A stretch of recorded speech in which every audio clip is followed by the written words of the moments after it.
Welcome, welcome, welcome. We are back, and I got Andre with me. Very important person that I believe he is. And the reason why is because he has articles on Graham Hancock's website. And right here with Fat Jesus, we got the co host. I'm Yo, still waiting yo, for him to do yo. his What's up, everyone? thing. Yep. So today we're going to be And talking that's about rebirth of the Telapalos. word. Yeah, that's me, rebirth. We're going to be talking about Telapalos, which is a location that Andre believes is where Atlantis used to be. Now, my first question that I had was before we even start getting deep into it, why is this important to you to share where Atlantis is at? Okay, first off, Galapagos and Atlantis are completely different cities, right?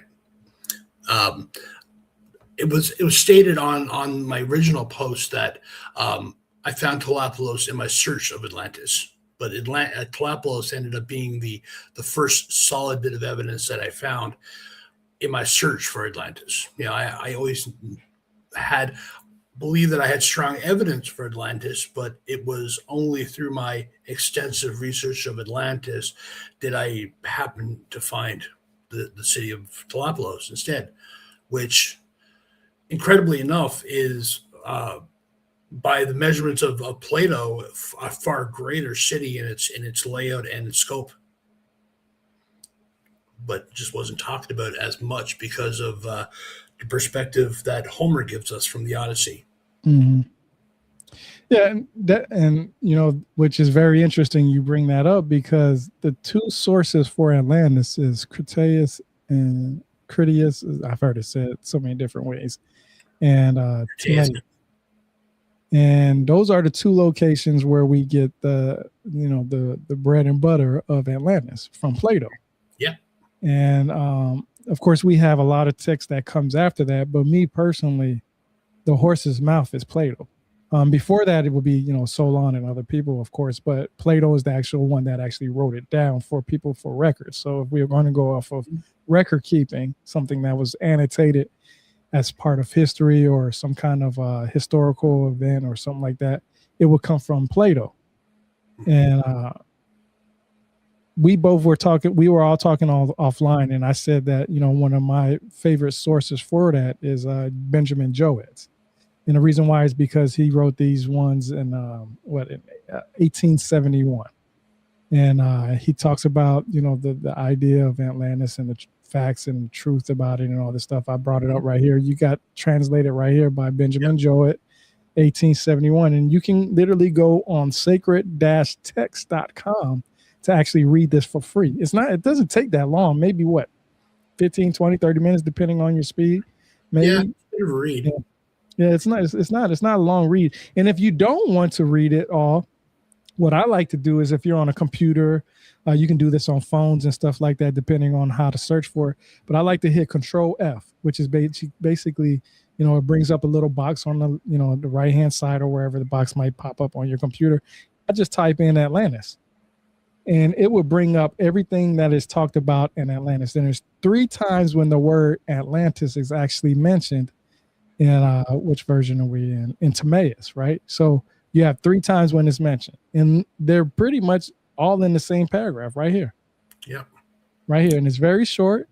It's not very much about it in the Timaeus as much. Exactly. Yes, I kind of disregard the Timaeus for the most part.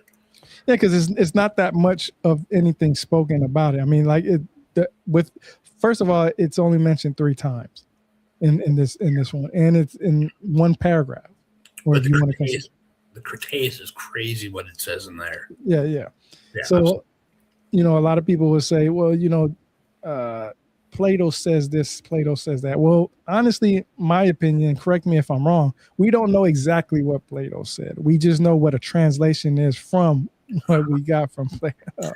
And in fact, one of my first clues that I came across was a mistranslation of Plato in Benjamin Jowett's translation. In fact, I discovered that in my research of the original Greek text that it was written in, that the Greeks had didn't have punctuation in their text, right? there's a thing called scripto continuo, I believe, or scriptio continuo, something like that. I don't know the Latin, but basically it means a run-on sentence. Um, Whereas there's no structure where you know one sentence begins and one sentence ends. So oftentimes when you read long text in ancient Greek, a run-on sentence could run kind of like a train of thought sometimes. So it's instead of having the punctuation normally that you'd have, you kind of have to think about it as a person who doesn't have punctuation, kind of narrating it, kind of half thinking about one thing and then talking about something else. You might miss the context exactly what he's speaking of. And in one case specifically, it's the measurement that they describe the Great Plain that exists in Atlantis as being 3,000 by 2,000 stadia in dimensions. And most people mistake that to be the actual Great Plain dimensions when it's actually the dimensions of the island of Atlantis. Mm-hmm. And this is where under Cretaceous, right? Where I think Ron. But I find that's fascinating because, the translation, if something seems out of place, going back to the original text or thinking about it in a nonlinear format can sometimes reveal clues like that, right? You can't think punctuation was put in completely by Benjamin Jowett. Right. So what actually got you started? Like where did you first start for this? Like what was your beginning portion? I know it had to be, of course, Plato's books, but where did you go from there to find, where Tlapalos is at? Again, Tlapalos was never on my radar. Atlantis was always my goal. And just because when you do research on these things, you kind of want to have the complete picture. So I did research into Odysseus and into Hercules and all these other ancillary stories and Greek classics. I studied the classics when I went to university, and it was always fascinating to me. I've had a lifelong fascination with Atlantis. I even spent a number of years even remodeling ancient Antarctica using topographic bed map data from a survey there, reconstructing it and isometrically demorphing the isostatic rebound. Just a lot of technical stuff that just in my search for Atlantis. And I mean, nothing ever came up. And I guess what really was my more recent inspiration was I said to myself one day, I said, what was life like 10,000 years ago? What was the world like 10,000 years ago? What did the sea levels look like? And there's this image that Noah had put out called, sea level dropped at 110 meters. And it was sea level during the last glacial maximum. And, something caught my eye in that image. And what caught my eye was that there was a mistake in their map. So I noticed that the sea level in the Mediterranean wasn't correct. And that set me down a path of discovery. And it was a few little earworms or little brainworms that just pop up over time. Like you see a video here and there about a little fact and it just kind of sticks in your noggin. Like I'd heard back a couple of years ago about the Mediterranean, why they never put a dam across the Mediterranean. Like, why wouldn't you put a dam across a hydroelectric dam? You can make so much energy.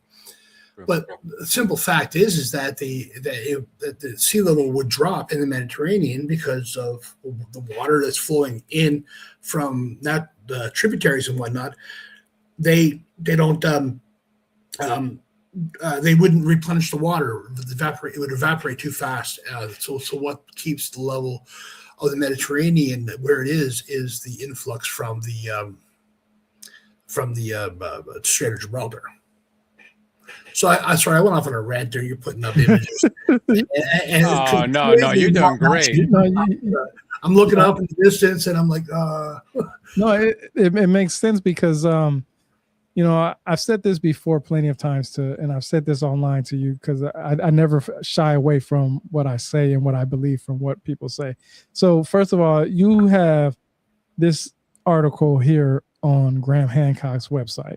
A lot of people respect Graham Hancock and respectfully should, right? Because he's all over the place with trying to give people information, and he asks questions. That's what he does. He asks questions. He doesn't go around and say 100% absolutes, or at least I haven't heard him say absolutes. When I was a young man, he was one of my initial inspirations. I read his book when I was a teenager, right? He's an older man now. I'm an older man. And when I found this, my first goal was to bring it to him. And it almost brings a tear in my eye sometimes that it turned out the way it did, because he was a hero of mine. And he sent me an email personally, lambasting me, not a fan of me. He's not a fan of me now. And it took the wind out of my sails. Wow. Because I said that, I had no love for Jimmy Corsetti and his ridiculous structure theory. And I well, why should you listen to him if he doesn't want to listen to you? No, hold up. That's not even the right question, Fat Jesus. Why would you listen to him if he ain't never been there in the first place? You know what I'm saying? Oh. And what I mean by is there, and I'm bringing this up because David Stig is the only person that I know of that actually been to the Rich Act structure, and he's been there 3 times. So at bare minimum, that would be the person that I would go to. Remember when I said I'd rather hear it from the horse's mouth? Like if I'm going to go off anything about Atlantis, is going to be Plato. It's not going to be anybody else's interpretation after they read Plato, because I can read myself and I know I can comprehend what I'm reading. So I don't need somebody else to tell me what to read. Now, if they give me ideas and so on and so forth, I would take that. But the ball is still in my park because I know how to read and comprehend what I'm reading. But when it comes to the rich ass structure, I've told Stig this before, and I said this offline. The only problem with his argument is it's not considered an island, because in Timaeus and Crete, or in that's a continent. Yeah, it's exactly. So, and matter of fact, while I'm typing this, I'm going to make sure I type in the word island just to make sure. Yeah, see, here we go. I'm going to bring it up real quick because I want to make sure that people understand when I'm reading something, I'm reading it in the language that I understand it in, meaning English. Okay. Well, it definitely was an island. Yeah, and it says island here, I typed it in, and it says island 24 times in, I believe what version I'm in. I'm pretty sure I'm in Cretaeus.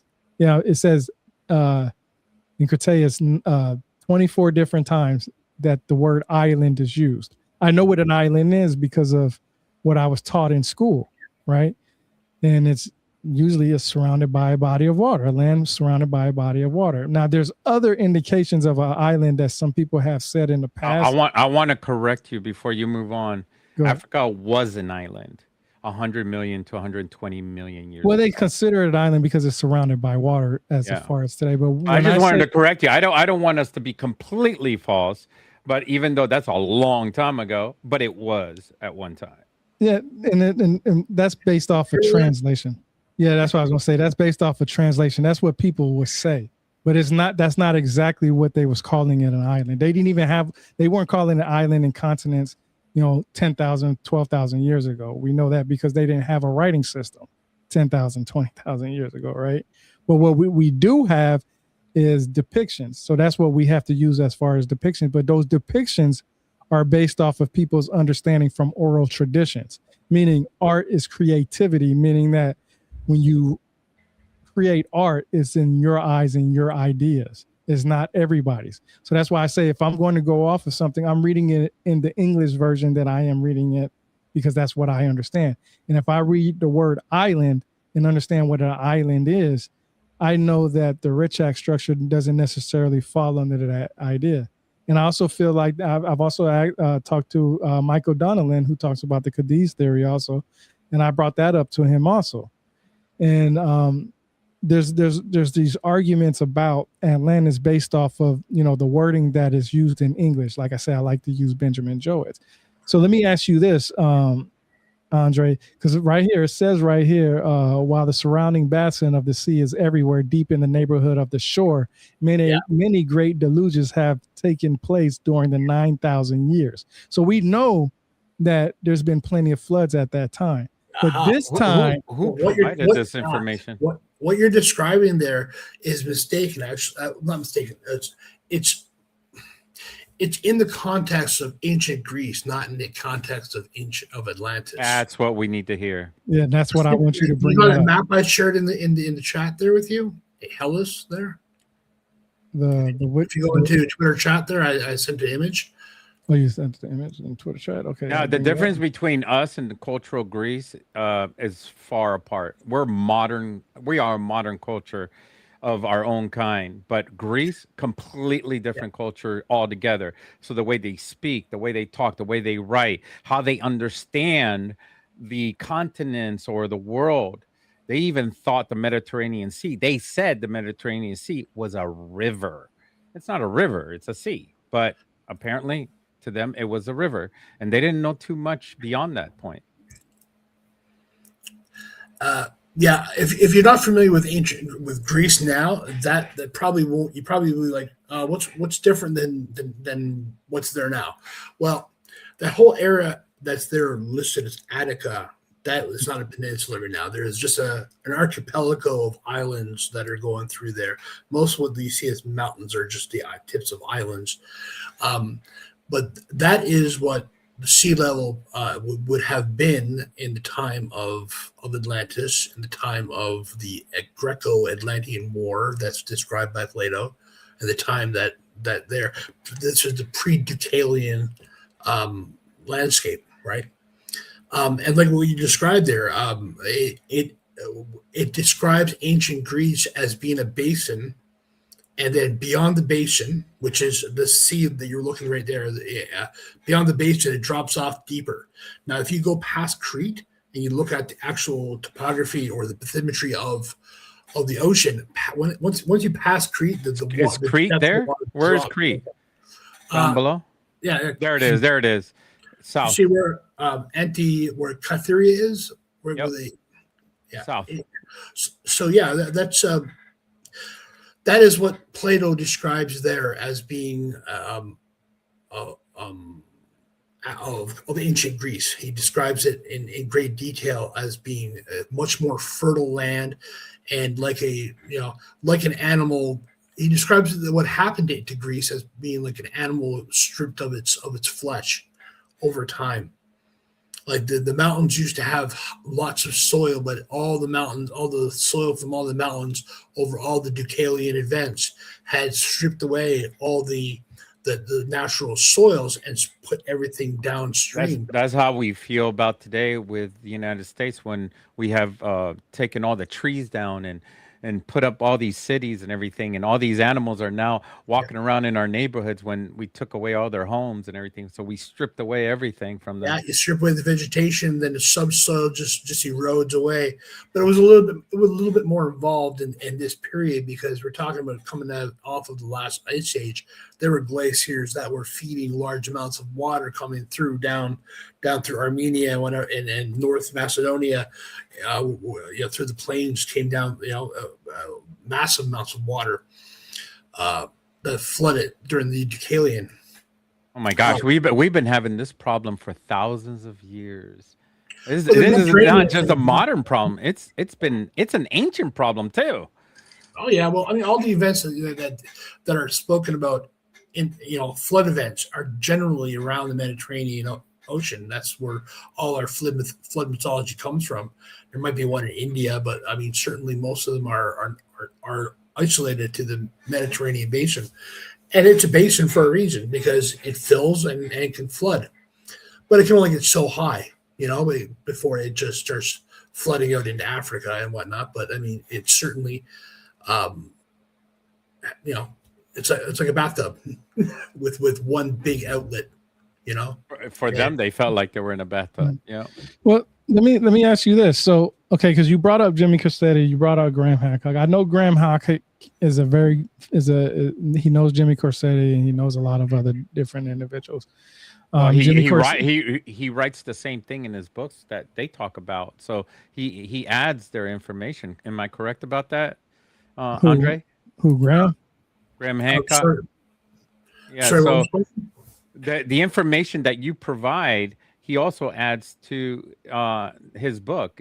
I mean, doesn't your information pop up in his book time to time? My information? I haven't read any of his recent uh, publications. So I'm sure when he gets up on stage, he mentions about your work. I would love to And think that he would, but I mean, he kind of gave me a dismissal there. I think he's just completely not not letting himself this paradigm shift. You know, hey, because I mean, to me, once you get the idea that in your head that there's a whole lost world here. This isn't just one city. This is like Tolapolos, Atlantis, and a number of other possible cities that got destroyed at the same time. Like you've got to think about if this was an age of Hercules, there's also the king of Tartessus that helped him by giving him a golden goblet to go across the ocean to get to travel to the island of the Hesperides. I'm not pronouncing that right. Anyway, yeah. So I mean, there's all kinds of stories of different cultures. I mean, even in the Odyssey, I mean, island of Circe, there's island of Calypso. I mean, all people were surrounding, were living on all these islands, and all these there were numerous communities that had popped up around the Mediterranean, both large and small.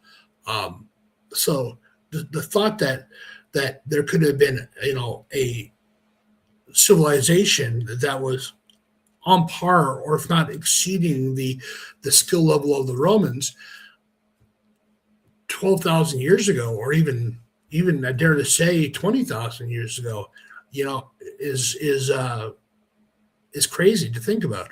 And yeah. which is why I think a lot of the archaeologists and historians are just like, I don't even want to touch that with a 10-foot pole, because that's like rewriting the history books. That's like too much work. You know what I mean? Like,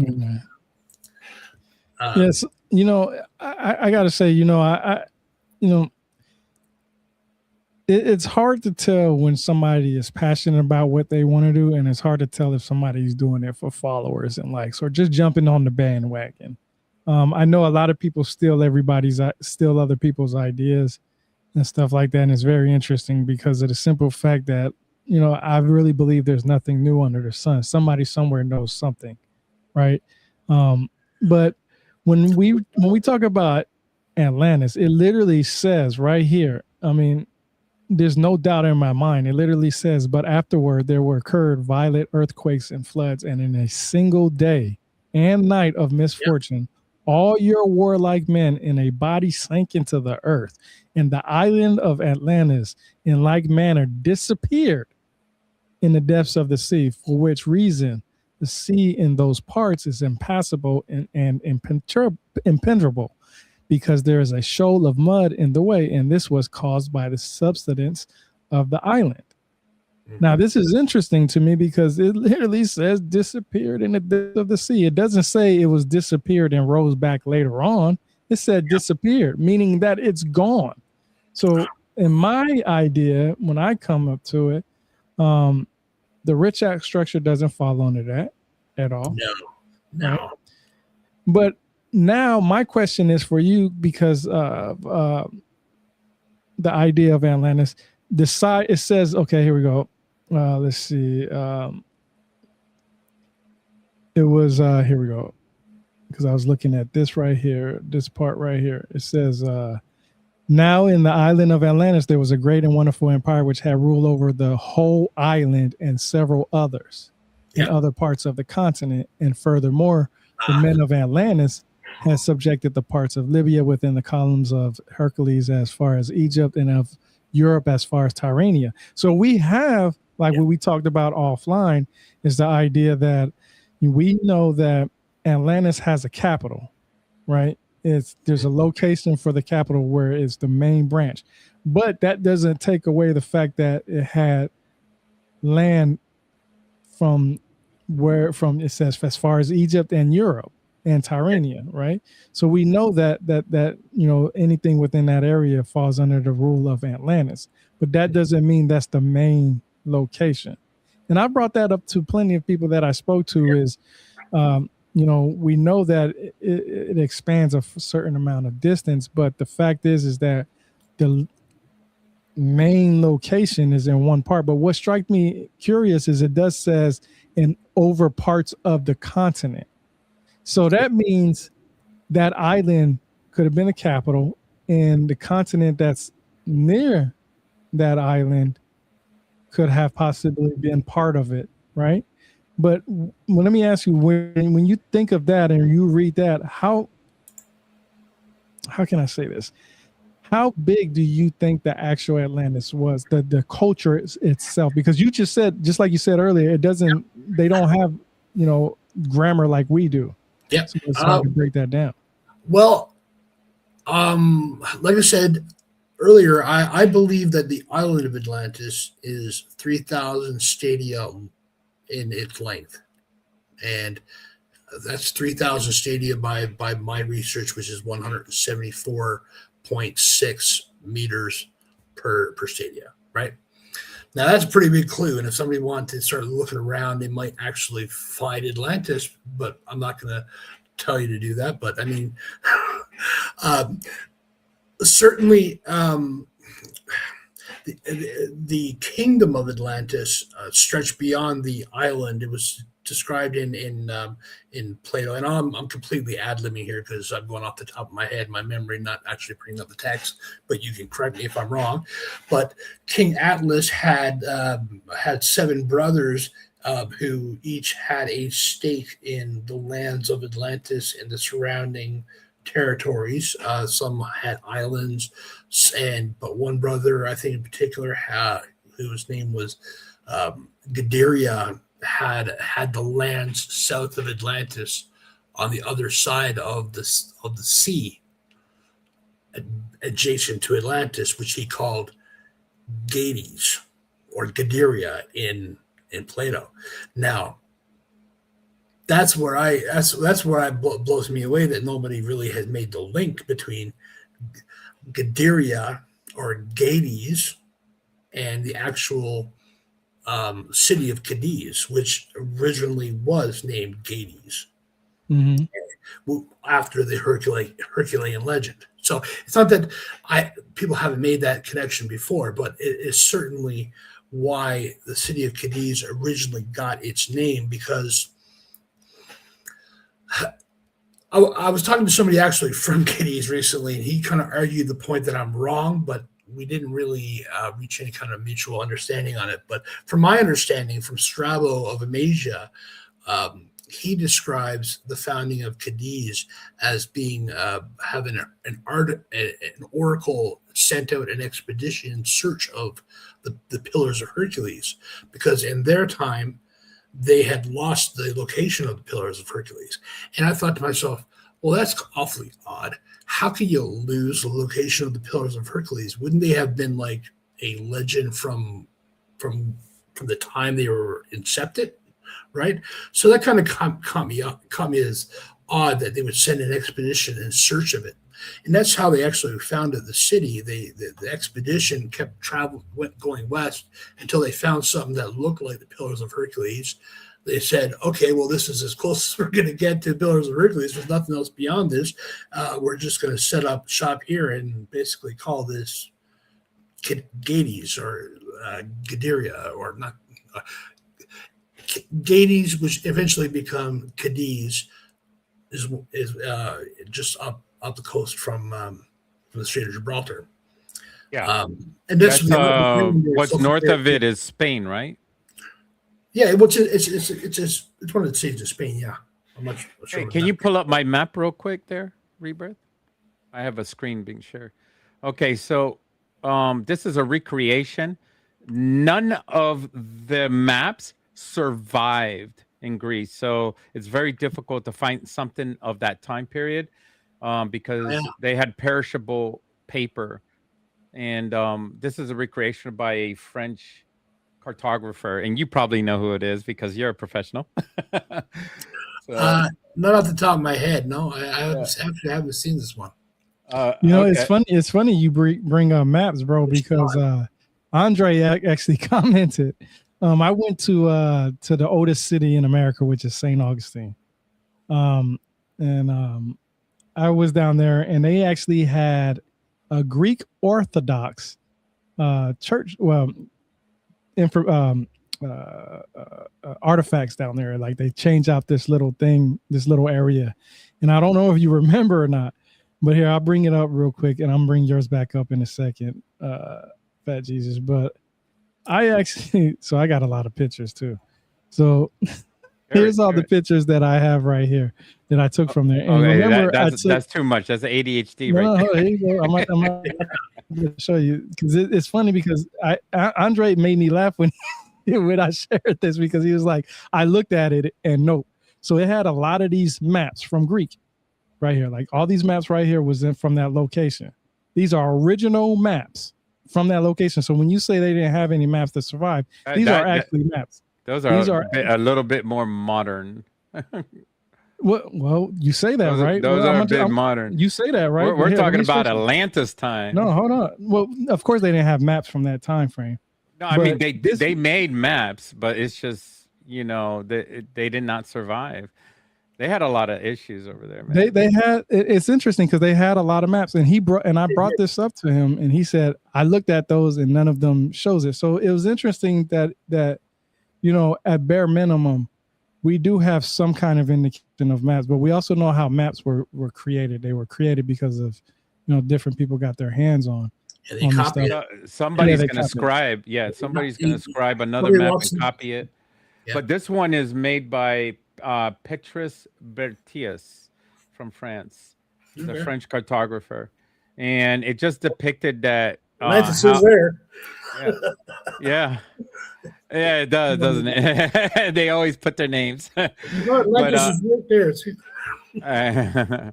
But I mean, clearly, it doesn't show China and other parts of the world. So there was a limit to their vision of there's no Pacific Ocean and there's no Atlantic Ocean, but there's a Mediterranean Sea, what they consider the river. So I mean obviously their state of mind, we have to put our feet in their shoes, not in our shoes. We have to think like they did and have the limit. We have to be ignorant as they were, not knowing what was outside, because outside of that map was the realms of the gods, pretty much. So if you go outside of that, you're gone. You disappeared. So yeah, that's when the Bible says, "Hey, there was a worldwide flood." Do you really think they meant the globe? No, they meant this place. This place. Yeah, that's. I'm glad you said that because I always tell people this. Every civilization started by a body of water. Every civilization started by a body of water, and during that time frame, just because for the simple fact that floods happen every time, every year, hundreds of floods happen. There's no doubt in my mind that a flood happened one place and then a flood happened somewhere else, and then eventually, because of religious views and ideas, it became one flood story, not the multiple different stories. Like when we read in Atlantis, it literally says several deluges, like floods, basically, right? So we know that they had floods, but this last flood that they talk about completely, covered up the location of Atlantis. So, well, there was one event that caused it's sinking, but again, I believe that Tlapalos was spared that same cataclysm, fortunately. And it was because of that impassable mud barrier that actually, because Tlapalos is on the other side of where I believe that impassable mud barrier is, right? Mm-hmm. And this is where the idea and theories of flat Earth comes from, people. I mean, the ignorance has extended so far into our modern days that people actually in flat earthers use these maps as proof of their theories, and there's no proof at all because this map is limited to the actual world that we know of today. Well, if you understand Mercator projection, it's fine. You have to understand projections before you can, it's not a You know more than I do. Well, this is my bread and butter, right? I mean, I work in Yes, mapping and technology that has to tie in coordinates, has to make account for the curvature of the Earth, and it's part of surveying, right, and part of construction. Like I could lay out this city myself tomorrow as part of a massive earthworks project. It's no different than any of the work that I do in designing highways, right? So, that's what I'm doing now. But I mean, certainly, I mean, it's urban planning at it just gives me chills. The scope of it all. I want to give people a little bit more little context on the social aspects of Greece. Just before we move on to this map, show mine real quick, and I want people to understand their belief system was based on a different type of religion altogether. They believed the earth was the center of the solar system. The sun and everything else moved around us. They had that complete belief system, and this is the idea that they had. So, I mean, maybe there was an underdog amongst them and said, no. The earth went around the sun. We don't know. I don't know. I don't know if there was one person at least that was, ostracized out of all of Greece, but Greece basically was a community like we know of Rome and we know of the United States. When we get together as scientists, we agree upon one thing and say, this is fact. We're going to put it in every university book. Well, this is what they believed in, and they taught this to everyone.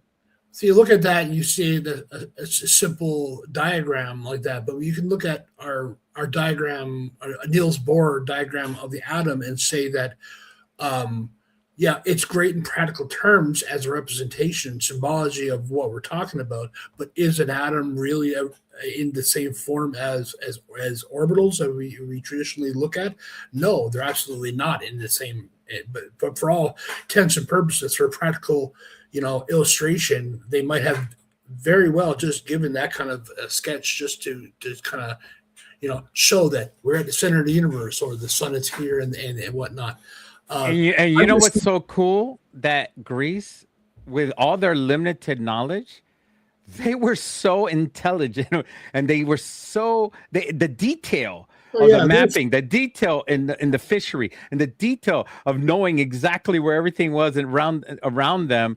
They were very focused on knowing more. You know what I'm saying? They weren't like dumb. They were just a little bit ignorant because they didn't know what was beyond that. If they knew that well, see, you got to look at the word ignorant. Ignorant just means that you don't know. Lack of education, lack of information. I like lack this of information. I like this the edmond.net that you sent me, Andre, because this right here, because I have a question to follow up on this. When I look at Timaeus, and I go and read Timaeus, it says, many great and wonderful deeds are recorded of your state in our histories, but one of them exceeds all the rest in greatness and valor.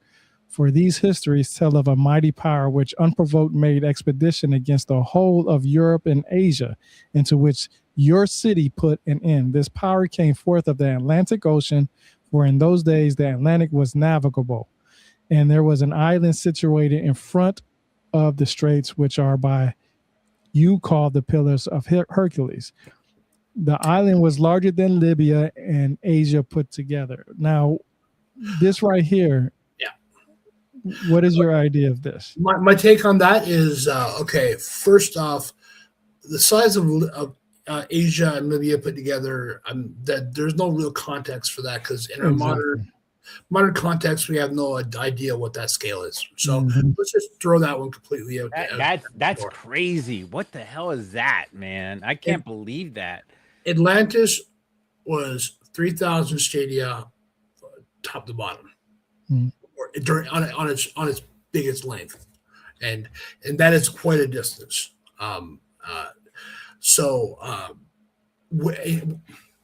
So what were you saying? Okay, so it lay beyond the Pillars of Hercules, and what was the first part? It said It says right here. Let me get back to it. It says this power came forth out of the Atlantic Ocean, for in those days the Atlantic was navigable. See, when it says the Atlantic Ocean, you got to think of what the word Atlantic actually means, right? Okay.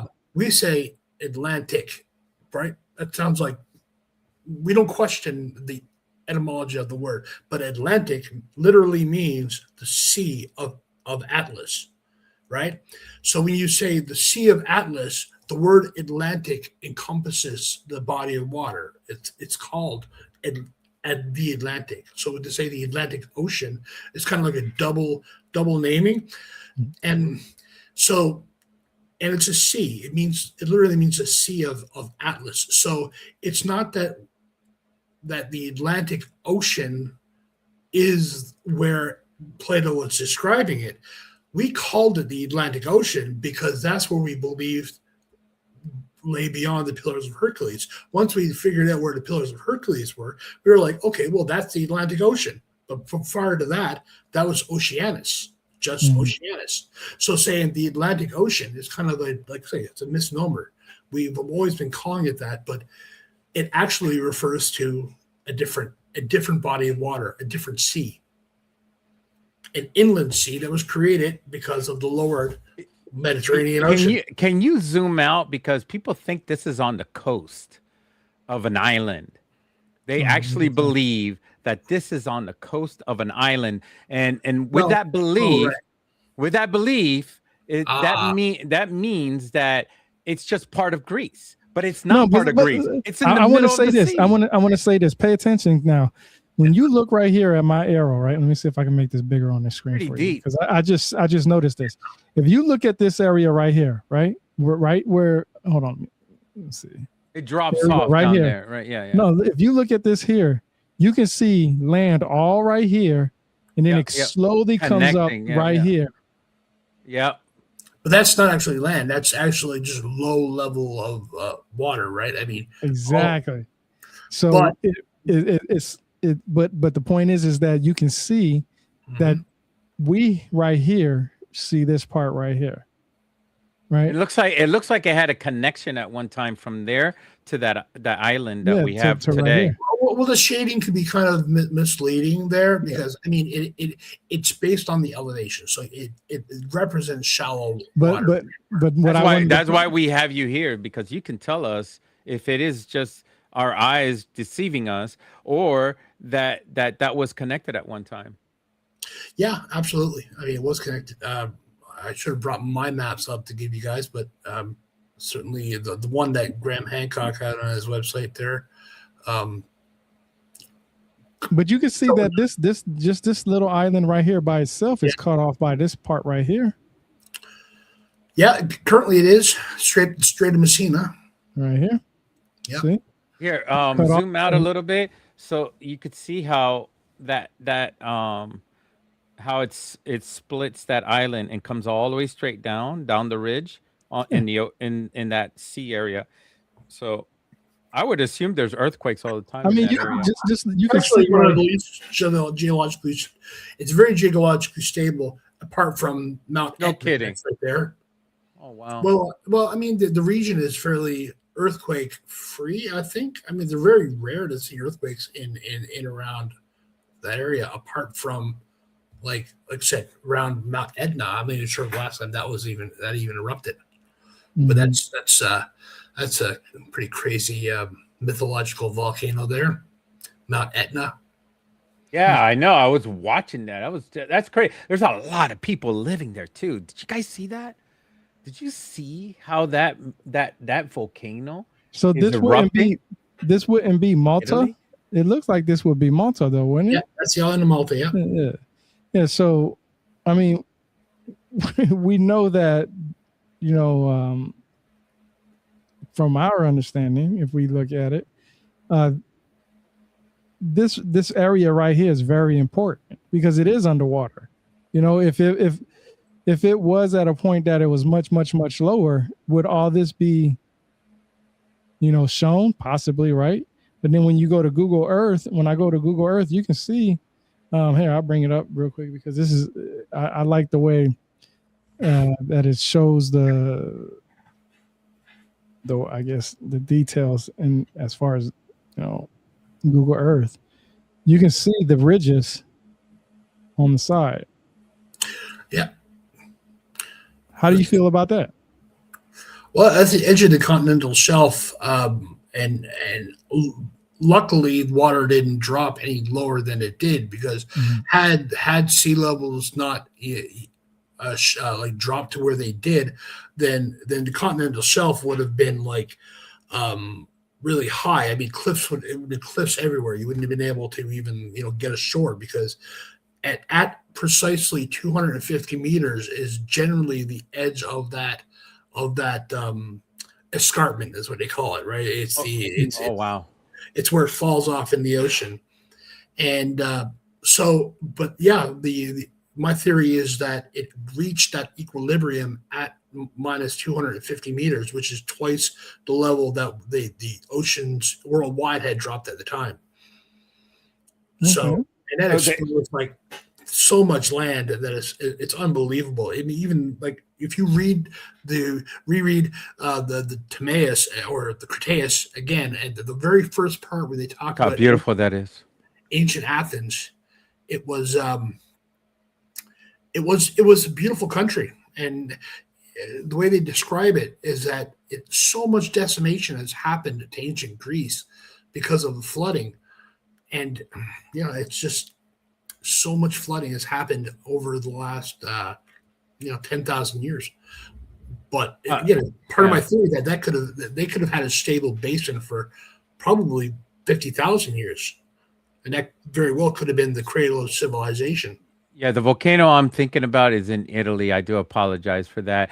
But the one that you mentioned, Mount Etna, is the one in location in Greece, right? And well, no, and that one's continuously having like it's not like massive eruptions, but it's always erupting. Is that correct?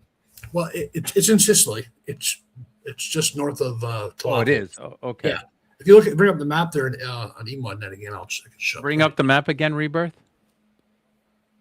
Bring up the map again that you were on. Let me close this out. You jumped the gun. Loving that map, bro. This one right here. That is beautiful. Yeah, I mean, but the other one you had was even better too. The little dot, the white dot, the red dot with the white period in the middle is just north of there. That's a big volcano. Go north. Keep going north. There we go. That one right there. Yeah, it's Mount Etna. Oh, that's Mount Etna. Okay, so that's a volcano. Yeah, and I think that's the original source of the of Tartarus myth in ancient Greek mythology. No way. That's crazy. The actual underworld, I believe that's where it's located. It's Etna, ETNA, right? So here it is right here. I'm bringing it up on Google Maps real quick. It's a beautiful volcano. Yeah. But anyway, yeah. Yeah, they say that it's in the state of near continuous eruption, frequently cycling through periods of intense activity. Wow. I mean, just living nearby that and all that smoke and everything and inhalation and everything, that's crazy to be around that all the time. I wonder how far the cities are on that. Yeah, there it is. It's always smoking. That's interesting. Let me ask you something, Andre. Sure. Okay, so of course you've went through Jimmy Corsetti's idea. Well, I should say David Sticks, because he's the one that been at the rich structure. Yeah. You understand his ideas. Absolutely. You understand Michael Donnellan's ideas. You understand Randall Carlson. Now, what's interesting about Randall Carlson is I respect him also because of his information that he passes, but he also passes information in the sense of, okay, he makes more absolutes than most of the other people that I know. He says, this is the location. David Sticks says the same thing. This is the location. It's an absolute, right? Yeah. Now, my absolute is on this. It says in so many ways that they had an advanced type of civilization, right? Yeah. One that I always ask is, what do you consider a civilization? What is the criteria needed to be considered a civilization? Because when we look at the Sumerians, and I talk about them a lot, they're usually considered a civilization because of their writing system, which goes back to about 3200 BC. And it Yeah. starts off as pictographic script, basically just pictures, emojis of today, basically, right? But I've asked both David Stig and Michael Donnellan this question: what is the criteria? And from both of them, I got two different things. I got one was that they were able to. David Stig specifically says they were able to terraform the earth. They were able to create the earth to their liking. That should be a part of a civilization. And Michael Donnellan says more of a, if I'm not mistaken, on my podcast at least, he says it has to do more with sailing, like shipping, like using ships and stuff like that. What is your definition of a civilization, and how do you consider Atlantis an advanced civilization? Because they don't sit there and say that Atlantis had, iron to create this, or, flying chariots, because a lot of people consider Atlantis an extraterrestrial idea or alien aspect, at least. So what is your idea of a civilization? I think it's organized urban planning and design is really it's a hallmark of a true civilization. When you have the forethought to lay out the structure of your city and your civilization on a large scale, and actually to follow through with that in construction and lay your ideas onto the earth. It's kind of like NASCAR lines, you know what I mean? It's like you got this idea of something far grander than yourself, and you're able to etch it into the very foundations of the earth. I think that is the true hallmark of a civilization. It's like the pyramid will never be erased. And I think Talopolos, again, I hate to toot my horn, because it's not my horn. I'm just its champion. But I think it is the hallmark of civilization written into the very earth itself. The sheer scale and dimension can only be by human hands. So it's in that organization, and even in the inner structure that I've noticed. If you look at my maps and look into my research a bit more, the city itself was laid out into an organized, symmetrical structure, broken down in the 100 stadia was broken down into 14, 24, 24, 24, 24, and 14, like in equal domains, or I guess the Romans would call them regios or regions. Like it's broken down. The plant, the design was broken down by the stadia into smaller sections, like what we do today, but done 12,000 years ago. And when you're able to etch, like I said, etch your ideas into the very earth and have it last that long, that's the goal of any construction project, to last, through a time, I guess. Because very little things will be will be around in 50,000 years. We don't know what the earth is going to be like. We could so many things could happen to the planet. The Cascadia could collapse. The whole western seaboard could fall into the ocean. Who knows, right? Could have another impact from a asteroid, for all we know. Well, probably not anytime soon, but but will our works be recognizable, into future generations who have forgotten us? Well, that's interesting, because like I said earlier, when I was doing my research, because I like to see what ChatGPT, Grok, and all these AI things say about, these locations. And I typed in Talopolos, and I typed in, what is the connection with that and Atlantis, and so on and so forth. And it brought your name up. Like, you're in the digital world as far as this this theory and this idea, and it's fascinating to me because we have many people who have an indication where Atlantis is. And every one of them, including yourself, says that this is the main location. What separates your theory from everybody else's that makes it this is the location, not just based off of your feelings and emotions? Because I know you said this place wasn't even on your mind at first. Yeah. Well, like I said, I'm not telling you right now where Atlantis is. My theory of Atlantis is my own. It's kind of I treat Talopolos as the gateway because in order to fully understand where Atlantis is, you have to understand that Talopolos is there, and not only is it there, is when it was there. When it was there is so important because again, it could only have existed in the same time frame as Atlantis on that shoreline. It could have only existed on that common shoreline in a period no earlier than 10,500 years ago, and because that's well, according to my projections anyway, could be off by a couple hundred years. I really can't say for sure, but certainly in that time frame. And Atlantis didn't exist in a vacuum. I mean, no maritime giant would. I mean, you're going to have counterparts. I mean, consider this. Plato even described its war with the Greeks had won its war against the Atlanteans.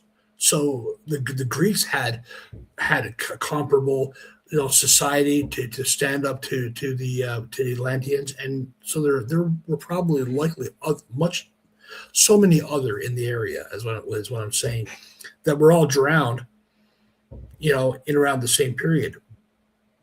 Are you trying to make a trip to that location by water just to see for yourself, or? Well, I want to. I have I've had plans to actually build an ROV and dive it myself. I got people in Sicily who are willing to put me up and give me a boat. But I need funding that I don't have right now, and I have a job that I have and a family that I support. So I'm about to write a book. I'm about to finish my book, and hoping to get some kind of notoriety or some kind of revenue from that, so I can turn around and mount an expedition. It's my goal. That's 250 meters. Am I correct on that? Yeah, 250 meters. What the hell does it take? What kind of machinery do we have to get down to 250 meters? Yeah, it's beyond commercial diving. I mean, you need, if you want to dive, you only go 40 meters, right? Commercial diving. 100 meters, I think you can probably get. Oh, with specialized, with the big, huge. You look like barely can move. You look like an astronaut, Yeah. But and certainly you can dive 250 meters. It's a specialized kind of diving that you have to do. Then it's called saturation diving. Yeah, you basically you got a hose. You got a hose, right? Well, no, you're under the water and you stay submerged for long periods of time. So the problem with diving that much is called nitrosis, right? You get nitrogen that seeps into your blood at high pressures. So when they call saturation diving is when you're in that environment for like a long period of time, like you stay in like a submarine basically, and you go out diving, but you stay in that high pressure situation for long periods of time. As opposed to coming up all the time, right? Diving. I've had diving lessons back when I was in Florida. You're starting to have me remember all the lessons that they were giving me about that. And you could actually die from diving. It's like really dangerous. I'm not doing that anytime soon. But I mean, I have all the CAD skills, and I just need the extra funding to build my ROV. That's the most important thing, funding. So the reason why I asked you that question for two reasons, and I'll get to it after I talk about this funding part. There are people like Jimmy Corsetti, Randall Carlson, and they Michael Donnellan and all these individuals. They have a certain amount of money that they can use for this project. And because they have this money for these projects, Randall Carson gets to go to across the world because of the simple fact of his followers. His followers send him that whale of a follower. Thousands they and send thousands him of dollars. Yeah, I know that for a fact because I know one guy from Cosmic Summit actually said that he gave Randall Carson like $5,000 one time. Wow. Which is pretty interesting. And I don't know why he told me that. He told like 4 or 5. I don't know if it's true or not because people want to put their money towards something worthwhile. You know what I mean? But see, this is I have seen Carlson at work too. He's a businessman. This is the reason why I bring this up, because this is where you say this is the location. About right here is the location where you believe it's at, right? So I hit this little human figure down. And you can see it's somewhere around this location. They have a little dot. Now, I just seen this clicking on it. That's very interesting. You click on it, you don't see no land. But what the hell is this? Where did that come from? You see what I'm saying? Put stuff on Google Earth all the time. Yeah, and that's interesting. That's not even from here. I think that's in Turkey, isn't it? Yeah, I don't know. It says right here, whatever this is. But this is interesting. This is interesting to me because I want to. Let me look it up. Look that up real quick because it's interesting to me because this is Google Earth. Okay. Wait, you moved it out. Oh, you need to see it again? Yeah. I needed to get the name. Yeah. Hold on. I can't even spell that thing. MNA JDRA Archaeological Park. Okay, got it. You could get out of there. So I'm on Google Earth. This is right here. This is Malta. This is where the location is. But that's not the only one. You don't see land in these two areas at all. Now let's click on this one and see what this one's located in Malta. Why is this like this? You see what I'm saying? That's a man's power move. Well, you know what? I should probably just go there to my place. I can put my rendering of Talopolos there in Google Earth, and so when people click on it, they see that as well. What is that? A photo layer? Street view layer? This is I wonder how you put that in. Interesting. It's you click on the little man and they have locations right here. They have like people put their photos in there. They probably accidentally click on there and then all of a sudden it's stuck there forever. It never disappears. Because this is it right here. Malta's right there. Yeah. And so you got this location right here. Yeah. Which would be this place. Then you got just not that far from there. You got this, which is this part right here, which it says is part of Malta. That's what you said, right, Fat Jesus? That's in Malta. That's on the island of Malta. Now this is the question. So they're claiming, whoever put that picture there, are claiming that is part of Atlantis. That's why they put it out there in the ocean. Oh, they could have done that. Yeah, it's very confusing because I bring this up for the main reason of saying this. Everything online is not accurate, right? We can go to ChatGPT, Grok, Gemini, and all this other stuff, and you can ask it a question and it will tell you something, and you can sit here and say, okay, as a person, if you feel like you're comfortable and happy with this information, you'll say that information online on social media. And depending on your following and the people who follow you, they will repeat this same thing over and over and over and over again, which eventually becomes, the word of basically the facts. They're saying this is facts. This is straight up information. I got it from Grok, and that's 100%. But I noticed when I ask Grok a question, it damn sure uses Reddit a lot. It certainly uses Reddit, and I don't like that too much, just because of the simple fact that when we look at history is basically whoever is basically the first to write it. Not necessarily the victor, just the first one to write it. Well, definitely not the dead people. Because when they talk about the Tyrrhenia, it's not far from Malta, and it's not far from that location at all. That's actually Tyrrhenia is in itself a crazy topic, because it could refer to a number of different places actually. because they're all a number of places got named Tyre or Tyrannus or roots of those words because of the god Tyre and their The worshiping, followers. And they're all nomadic pirates for the most part, so they kind of ended up in all different regions. So and the weird thing is that the ancient Greeks used to call Tyrrhenians. Tyrrhenian was basically the word for anybody who wasn't Greek. At the Exactly. time. Yeah, just like you're just Tyrrhenian, like. So, but that's kind of like their blanket term, right? It wasn't exactly a specific people.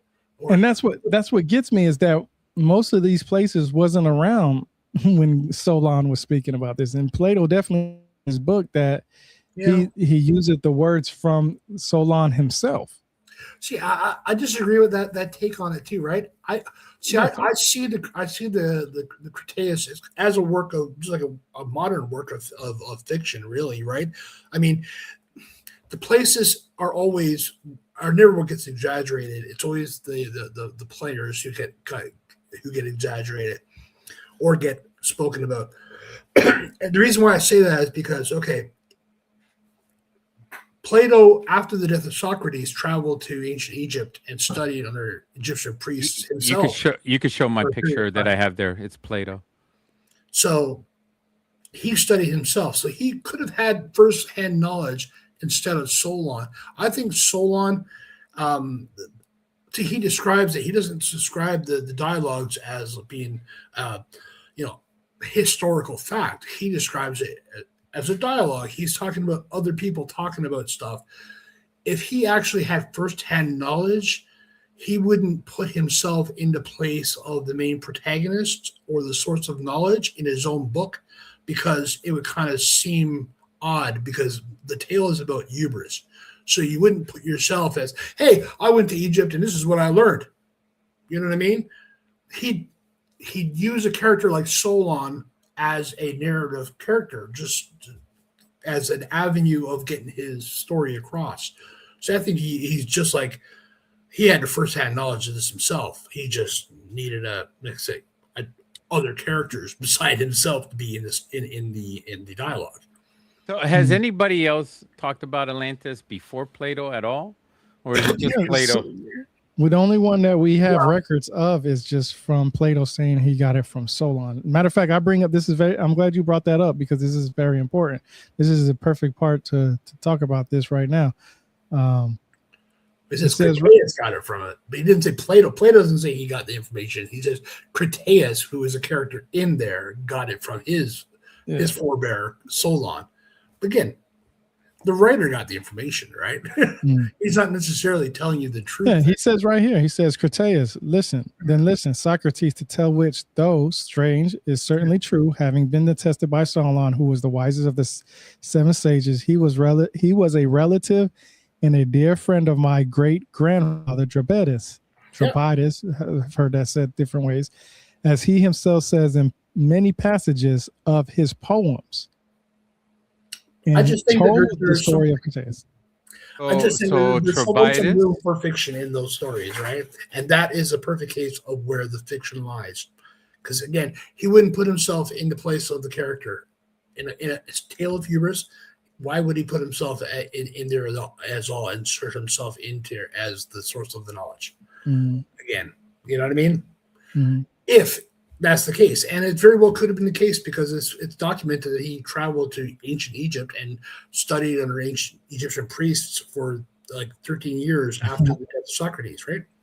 So I think it's a more plausible story that he got the information himself. But now, this is important, probably not. Yeah, I want to bring this up because this is very important. You know, back then everything was passed traditionally by oral.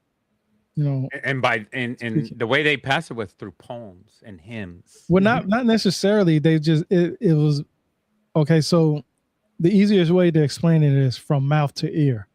The information was passed from one person's mouth to somebody else within their ear. And when people passed this information, they had to learn this word for word in many cases. The problem is that when the translations came, those words that they used, some of those words could have meant many different things, like Tyrrhenia. It could have meant a city, or it could have meant anybody who wasn't, certain groups of a Greek of a group of culture. It says right here, Crataeus, I would tell an old world story which I heard from an aged man for Crataeus. At the time of telling it was, as he said, nearly 90 years of age, and I was about 10. So this information was passed at the age of 10 years old. He lived a long time. Now that the days was the day of the apertura, which is called registration of youth, at which, according to custom, my parents gave prizes for recitations. And the poems of several poets were recited by us boys. And many of us sang the poems of Solon, which at the time had not gone out of fashion. Meaning that, like I said, it's basically like Freemasonry.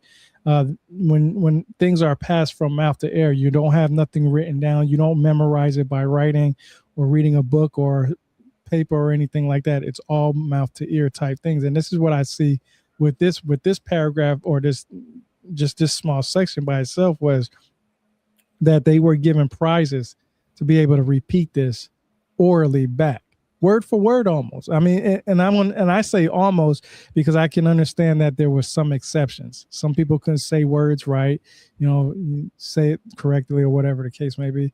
But we get this information this way. Now, what really strikes me out is when I talk to you about civilizations, most people don't consider a tribe a civilization, right? Like the Native American tribes, they don't consider them civilizations. African tribes, they don't consider them civilizations. That's just what they most people go off. But right here next, it says one of our tribes, either because he thought so or to please Crataeus, said that in his judgment, Solon was not only the wisest of men, but also the noblest of poets. So he was passing, like you said, Fat Jesus, he was passing his information through poets.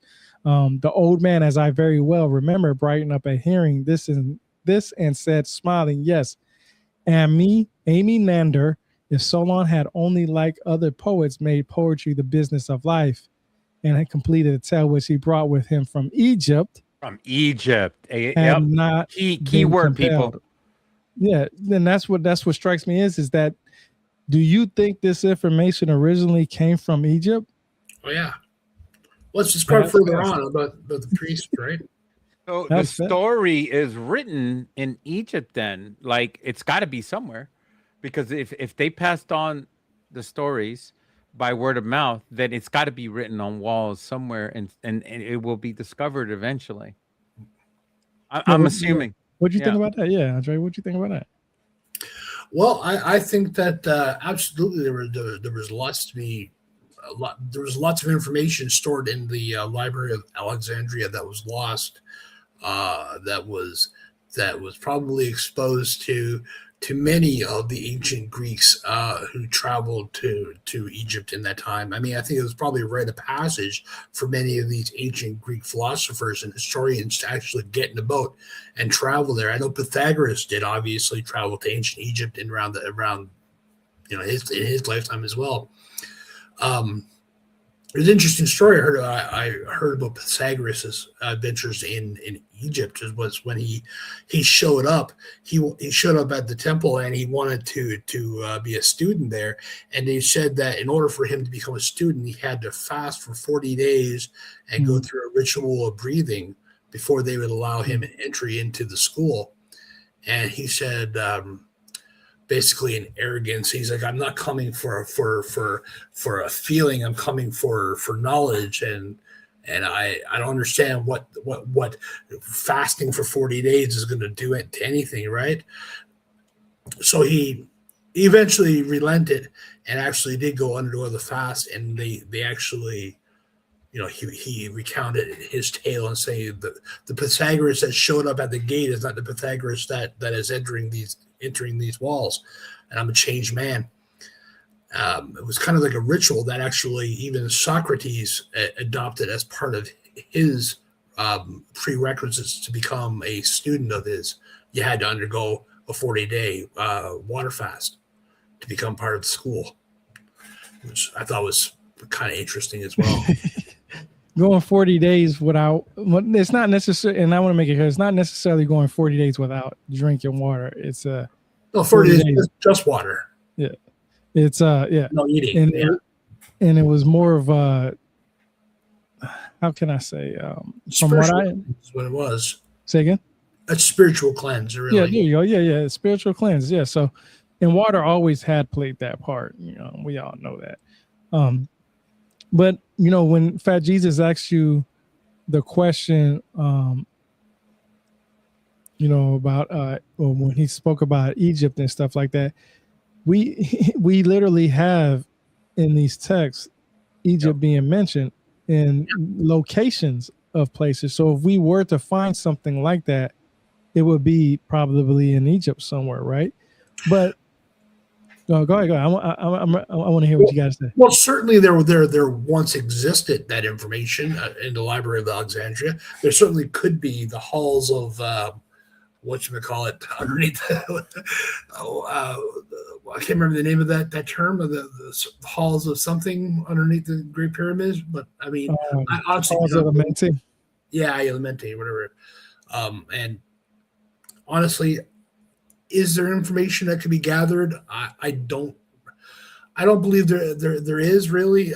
There could be some, but certainly not in a library of information that once existed for sure. I'm excited in the possibility that they're going back to Telapalos out of Egypt, but that there could even be a possibility of a subterranean cave or chamber that still remains dry deep below the ocean sea right now. It's a possibility, It's in my fantasies. I'd like to get into an ROV and find an underwater cave that actually did open up into a live pool of air that had some secret scroll that still existed there. But that's kind of a pipe dream, I guess. If anything, the only thing you're going to find is hard stuff like pottery, statues, and earthworks. Mm-hmm. Now, this is important to me. We actually, from what I understand, and correct me if I'm wrong, we actually have writing from Plato that talks about Atlantis, meaning it's in his writing. He recorded it himself, right? Like Yeah. So he it's recorded actually from them, yeah. So you can take the Solon route and say that it came through Solon and through to Plato, but I'd like to believe that he got it directly from Atlantean priests. They showed him some scrolls. They told him about all the kings and the lineage, because they traced all the pharaohs down the line, and they had 9,000 years accounted for from the time of Plato's time to the time of Atlantis. So that they had it accurately measured, and which is crazy that it actually lines up to precisely where I would expect it to line up with Telapalos and then all the other data. I mean, it's just a self-fulfilling prophecy, I guess, at some point. But I mean, you can't have one without the other. It was just that was the time frame that it could have been, and that was the time frame that apparently the Atlantean priests put it at, and they were pretty accurate. I mean, nobody really argues about that figure of Atlantis. right. But nobody says, "Oh, well, it could have been, 8,300 years ago." No, everybody's pretty sure that the timeline is like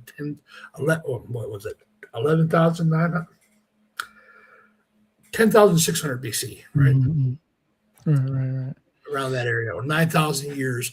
9,000 years before Plato, and Plato is 600 years before now. So it's 11,600 BC. No, sorry. 11,600 years ago. That's Plato right there. BC. Yeah. Yeah. They don't have any paintings, by the way, because they all degraded. They use natural oil, not even oils. They use natural base paint, and all of it has disappeared by now. Yeah. Must have been cool to see them paint it actually in real. But they love painting. I'm glad you brought that up because they love painting. They wrote and painted everywhere. Yeah. I'm glad you brought that up because and this is not off topic, but a lot of people believe that, and I know you've heard it too. You probably know who. What's this dude's name? Damn, I forgot his name. Oh man, Enigma Seeker or something like that, where he talks about Atlantis as being in Egypt. Do you know who that is? Enigma Seeker. No.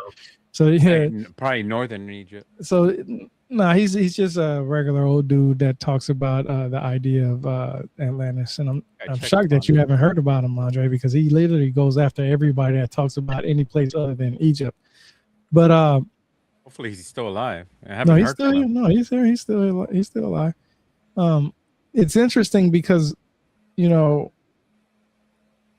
Atlantis is a hot topic because everybody, like I said, wants to say, okay, this is the civilization. So let me ask you, how far back do you think Atlantis goes back before I start Oh, whew, continue my this? Like, whew, where's the time Well, frame in Atlantis?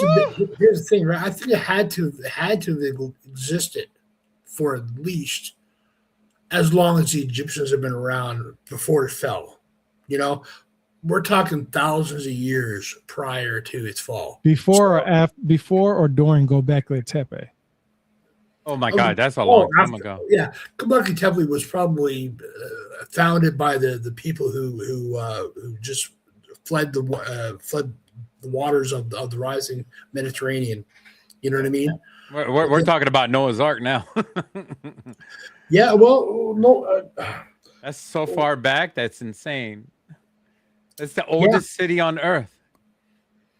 It would be, yeah, it would be equivalent to Atlantis, which again the period that I have projected in the mapping and the data means that the Mediterranean basin could have been originally drained That we know of. Yeah, the line that I projected, I guess I can't say we know. Nobody knows of it yet. This is according to my projected models, right? It's that according to the climate and the age and the assumed elevation that I derived from the mapping, which was around 200 and actually 70 meters above the 250, which was about 190 meters below sea level, I guess, was where I believe the bridge was. And it's at that point that, I mean, there's a variability, of course, because I couldn't tell you if it was 10 meters or 20 meters, give or take. And that 10 or 20 meters of elevation could have meant it flooded 10,000 years earlier. But my estimates conservatively puts it at about 50,000 years of an isolated basin that, again, could have been where the original societies thrived, the original shoreline that people fished and people navigated and people built cities and homes along, you know, for 50,000 years. And that could have been like, you know, not necessarily hunter and gatherer, but, you know, fisher, agrarian lifestyles, just people living normal lives. And it would have taken tens of thousands of years of that kind of lifestyle before organized cities would have started appearing. So I wanted to share something with you guys because this is an eye opener. The idea you have to get into your mind. Solon, you guys remember Solon he also passed on the information of Atlantis. He went to live and visit in Egypt, in the northern portion of Egypt. And as he was visiting Pharaoh Amasis II, he traveled to the royal capital in Egypt and everything like that. He was talking to him and he was asking about, he was talking about the lands and all that stuff. And the Pharaoh himself says, the children reality, this is like the children reality. While visiting the temple of the Neith in Sais, Solon tried to impress the Egyptian priests by reciting the oldest Greek myths he knew. An elderly priest famously laughed and interrupted him, saying, "Oh, Solon, Solon, you Greeks are always children. You possess not a single belief that is old." The priest explained that because Egypt's geography protected it from cataclysms, they kept unbroken written records stretching back 9,000 years. Yeah. Well, that should blow your mind away. That information is from Solon. Solon wrote that. Or Plato, but either way, it's Plato. Yeah. Either way, the information is true. I believe it 100%. Because according to all my models, Egypt was completely safe from all that cataclysm. It wasn't even close to any of the cataclysm. They would have basically had about their shoreline would have receded probably 50 kilometers, maybe 100 kilometers. But I mean, that was slow receding. Like they would have been like wake up next day and it was like, okay, well, water's a little bit higher today, but they could have easily outran the rising tides in Egypt. Certainly, they were used to being flooded anyway because the Nile was still active. My hairs are rising up from my arms. Well, see, that Just map that reading I that. showed you, the map that I showed you earlier is exactly a perfect case of that because he describes in the Cretaceous in detail how the Greeks themselves have lost their history, how the water has washed away all the soil and all the remnants. Mm-hmm. Even the hill that the Acropolis stands on now, it's just like a rocky outcropping, right? But in the earlier days when it was originally built, that was on a long sloping hill that sloped down for miles around. Mhm. And right now it's just like say a rocky outcropping in the middle of the city, but there was so much topsoil that got washed away in all the floods. And if you like look at all the floods that happened, I mean you can understand that's what happened. The waters rose globally at the same time as waters were coming down from the Northland and flooding and stripping away all the land. It's ridiculous. And like I said, yeah, they themselves were constant refugees because the topography changed so much over the years that they don't even know their own history. I wonder if there was a dam up north that I guess it's there's a lake up there or a lake like sea and basically the mountain made a dam and then all of a sudden it just broke apart and then all that water came rushing into the Mediterranean Sea. I assume I'm making this up. That's for another book. That's from another discussion. No, we got a part two there. We found a part two book from that question. Nice. But it's I don't want important. to go too far into theories before people start asking questions that are actually very intelligent questions to be asking. Thank you. And it makes sense because, like I said, I brought up Göbekli Tepe because I know Graham Hancock and Andrew Collins talks about that. Even Billy Carson talks. I don't agree with everything. I don't even like Billy Carson just because of the way he believes he has all the information. But something he does that I did hear him say a while back was Atlantis has never really got destroyed. Well, it did get destroyed, but the culture still survived. No, Atlantis didn't get destroyed. It did. I'll tell you that one thing right now. Like people will be looking for the outline of that circle, and I tell you right now, we're never going to find a structure looking like the Rishat structure under the ocean, even if we dredged it all up. Because Atlantis was destroyed. It was destroyed. Absolutely. The whole land that it sat on sank. It sank, and it was like strewn. And if there was a volcanic eruption like so great, it would be buried as well. Wasn't volcanic in nature, but again, it's something that I can just we can talk about in another. Are we trying to steal information from your book too? Well, no, it's just very complicated. It becomes very complicated. And I don't want you.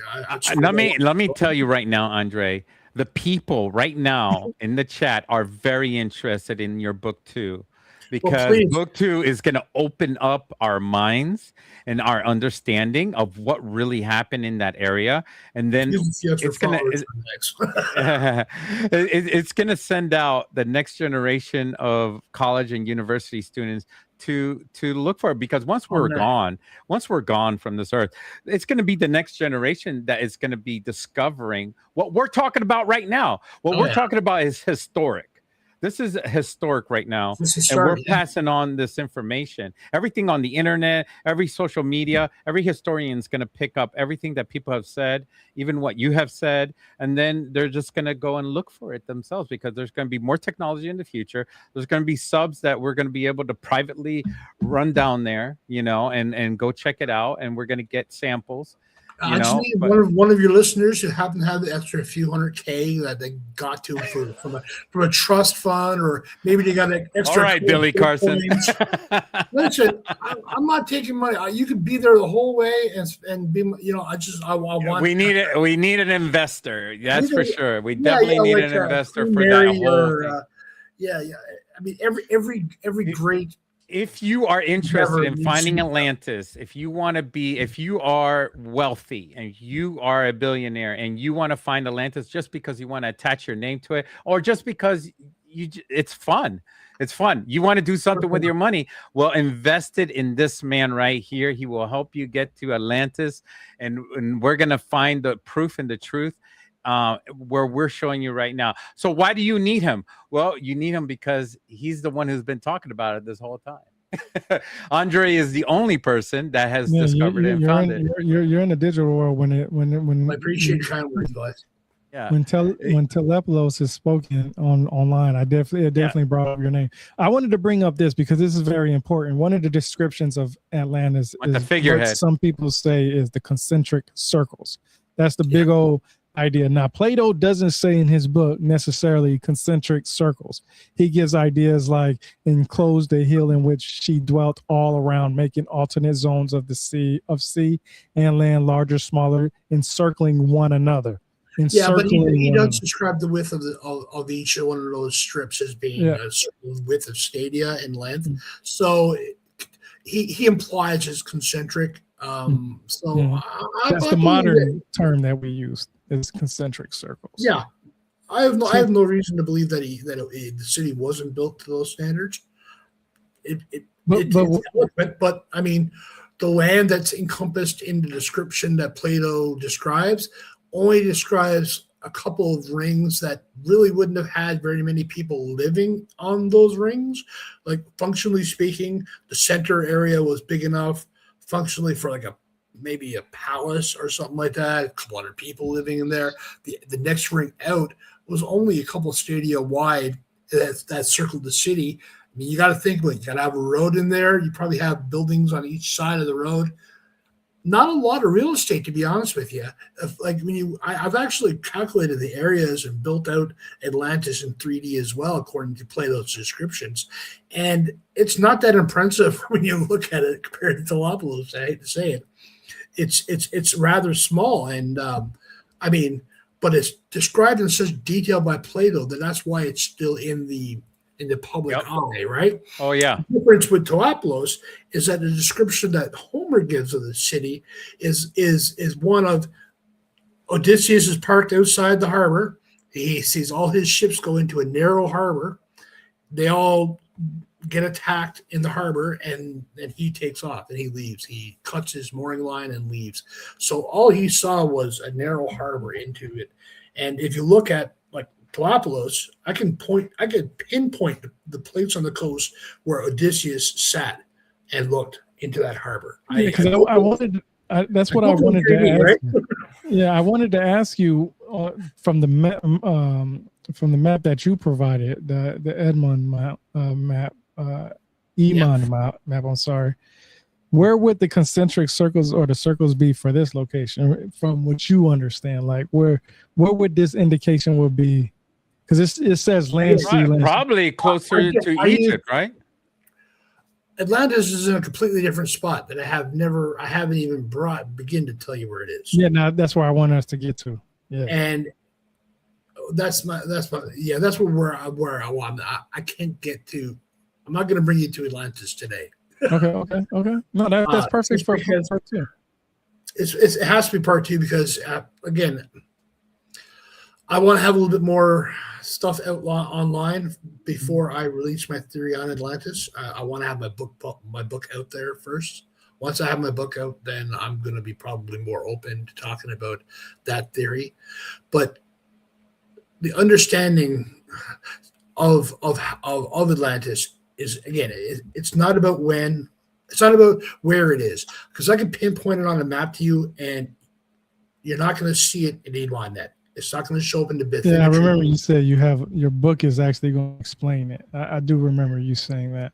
Well, see, the concentric circles wouldn't show up in this map anywhere for, well, okay, where I suggest it is, because see, there's different levels of detail in this map database. Mhm. Where we are right now on the Malta Escarpment, it has been surveyed extensively, but certainly where I believe Atlantis to be doesn't have the same depth of resolution. So I can't just look at the map and say, okay, here's are the concentric circles. Even if they did exist, which I don't believe they do, I believe they would have been completely decimated by the event that destroyed it. I always felt like it could have been an indicator of how far Atlantis actually spread, to be honest. Because you can find these concentric circles, that's what they say in modern terms, in different locations in that area, from Cadiz area to the Rechak structure. Yeah, lots of pictographs that look like Atlantis. I mean, even a spiral to me could have been Atlantis. You know, they say concentric circles, but you got to think about it in the perspective. Our perspective, we can see concentric circles flying above head, like as a bird would see it in our mind and on a pictograph. But in ancient times, where you didn't have that advantage of perspective, you're not seeing. You would imagine sailing up to Atlantis. You wouldn't see the circles, right? Even if you sailed into the harbor of Atlantis, it's too massive. It's too massive, and it's but and it's round, right? Yeah. It's in front of you. It's not. You're not flying over it in a plane. So, the knowledge that Atlantis was even in that layout is an amazing point, because to be described that way, you would have had either knowledge of the city from the builders, or you would have had to have spent enough time there to navigate the city around and gotten your way around. Maybe someone that even actually had a map that back then could show you, oh, look, this is Atlantis. It's a big circle. You know what I mean? Could have happened like that, right? But certainly if you were a foreigner sailing up to Atlantis, you would not have even seen it. Because as Plato described it, you would have sailed up to it, up to the shoreline, and all it would have been an inlet that was about a stadia wide of a canal that traveled inland 50 stadia to the actual city of Atlantis. So sailing by, you wouldn't even have noticed it. It was concealed and hidden, and it was a fortress. So the fact that people even knew that it was circular is, again, an amazing fact, but it's a fact. You know what I mean? It's a fact because people held on to that bit of information because it was important. I think everybody in the chat and anybody listening to this podcast is interested in part 2. Before we close it out, do you have any? We ain't gonna close it out because we not yet, because we still got, unless you ready, unless you want part 2. No, I wanted to talk a little bit about it, the Anunnaki, because of the idea that I know it's a very short discussion. But a lot of people say Atlantis has a lot to do. That's why I was talking about Billy Carson. Billy Carson says, which the only thing that I can say that I believe the Atlantis culture is still here. I mean, maybe not the land itself, and not necessarily the whole entire culture, but maybe small parts of it. But we don't know what part of that culture is, because we don't know what they represent. It doesn't talk about their culture. Some people claim to be hybridizations of. No, but what I bring up is that, they say that because of the idea is that the Anunnaki was an advanced group of individuals, which I can tell you didn't come from no planet. They came from the depths of the sea. This is where I try to say, okay, you got to separate this alien shit or extraterrestrial shit from what is actually written in the text. We know that there was a flood that happened at Atlantis.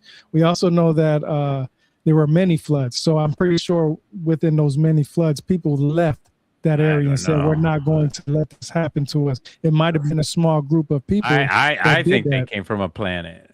Well, see, there's no extra text that says that. There's actual text that says the depths of the sea. So when I look at but the depths of the sea can be the depths of space.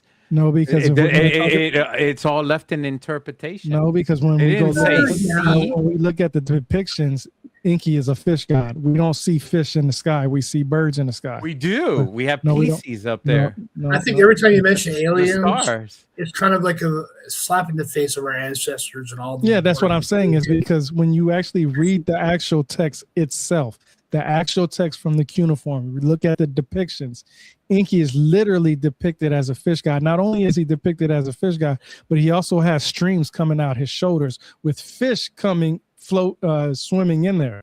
And that's an indication of him being the water. It literally says he came from the waters. He was the fish god. Basically, he's a mermaid. He's Aquaman. Well, that's another thing. The depictions do depict that. If you look at the actual depictions, that's why I said the first language was pictographic script. It wasn't writing something down. It was drawing the shit out, and people made their translations based off of what they seen as a picture. I give you a perfect example. I can go right now, type in there, and I can do the praying hands. But to some people, that would be clapping, right? Some people would say it would be praying. Some people would say that's clapping. That's true. It's up there's to no there's no animation. Yeah, there's no animation. So you have to, the two people who are looking at that, the person that recorded and the person that's looking at it, those people have to understand each other's writing. Like me, you can have a whole conversation with emojis, but we would have to understand what those emojis meant to us separately, what we understand of them. So when I look at Enki, the Anunnaki, it says the depths of the sea. So like I was saying, we know Atlantis had many floods. That's written in Plato's books. But I would say, as somebody who is a father, you know, if I seen that a flood was coming once and I didn't like that, I'm going to move my family away to safer ground. Now that's your focus. Your focus is on your family. Yeah, so some people could have moved their families from one place to the other and carried that culture.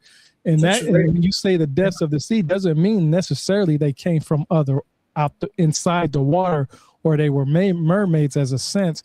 It could just mean that for the fact that the depths of the sea could be in the middle of the ocean somewhere, right? And I gotta admit, Andre's depiction and honesty towards where he shows, you know, what we just looked at on Edmund Emondnet. Yeah, we can see that this location is underwater, and it looks like some kind of place that could be manipulated by man's hand, right? And that's something we have to look at. Now, when people take the idea like Billy Carson and say they came from this planet and blah, blah, blah, to me, you have to have something that back that up first. You can't just say, just because you believe in alien and extraterrestrial doesn't mean everything is alien and extraterrestrials, right?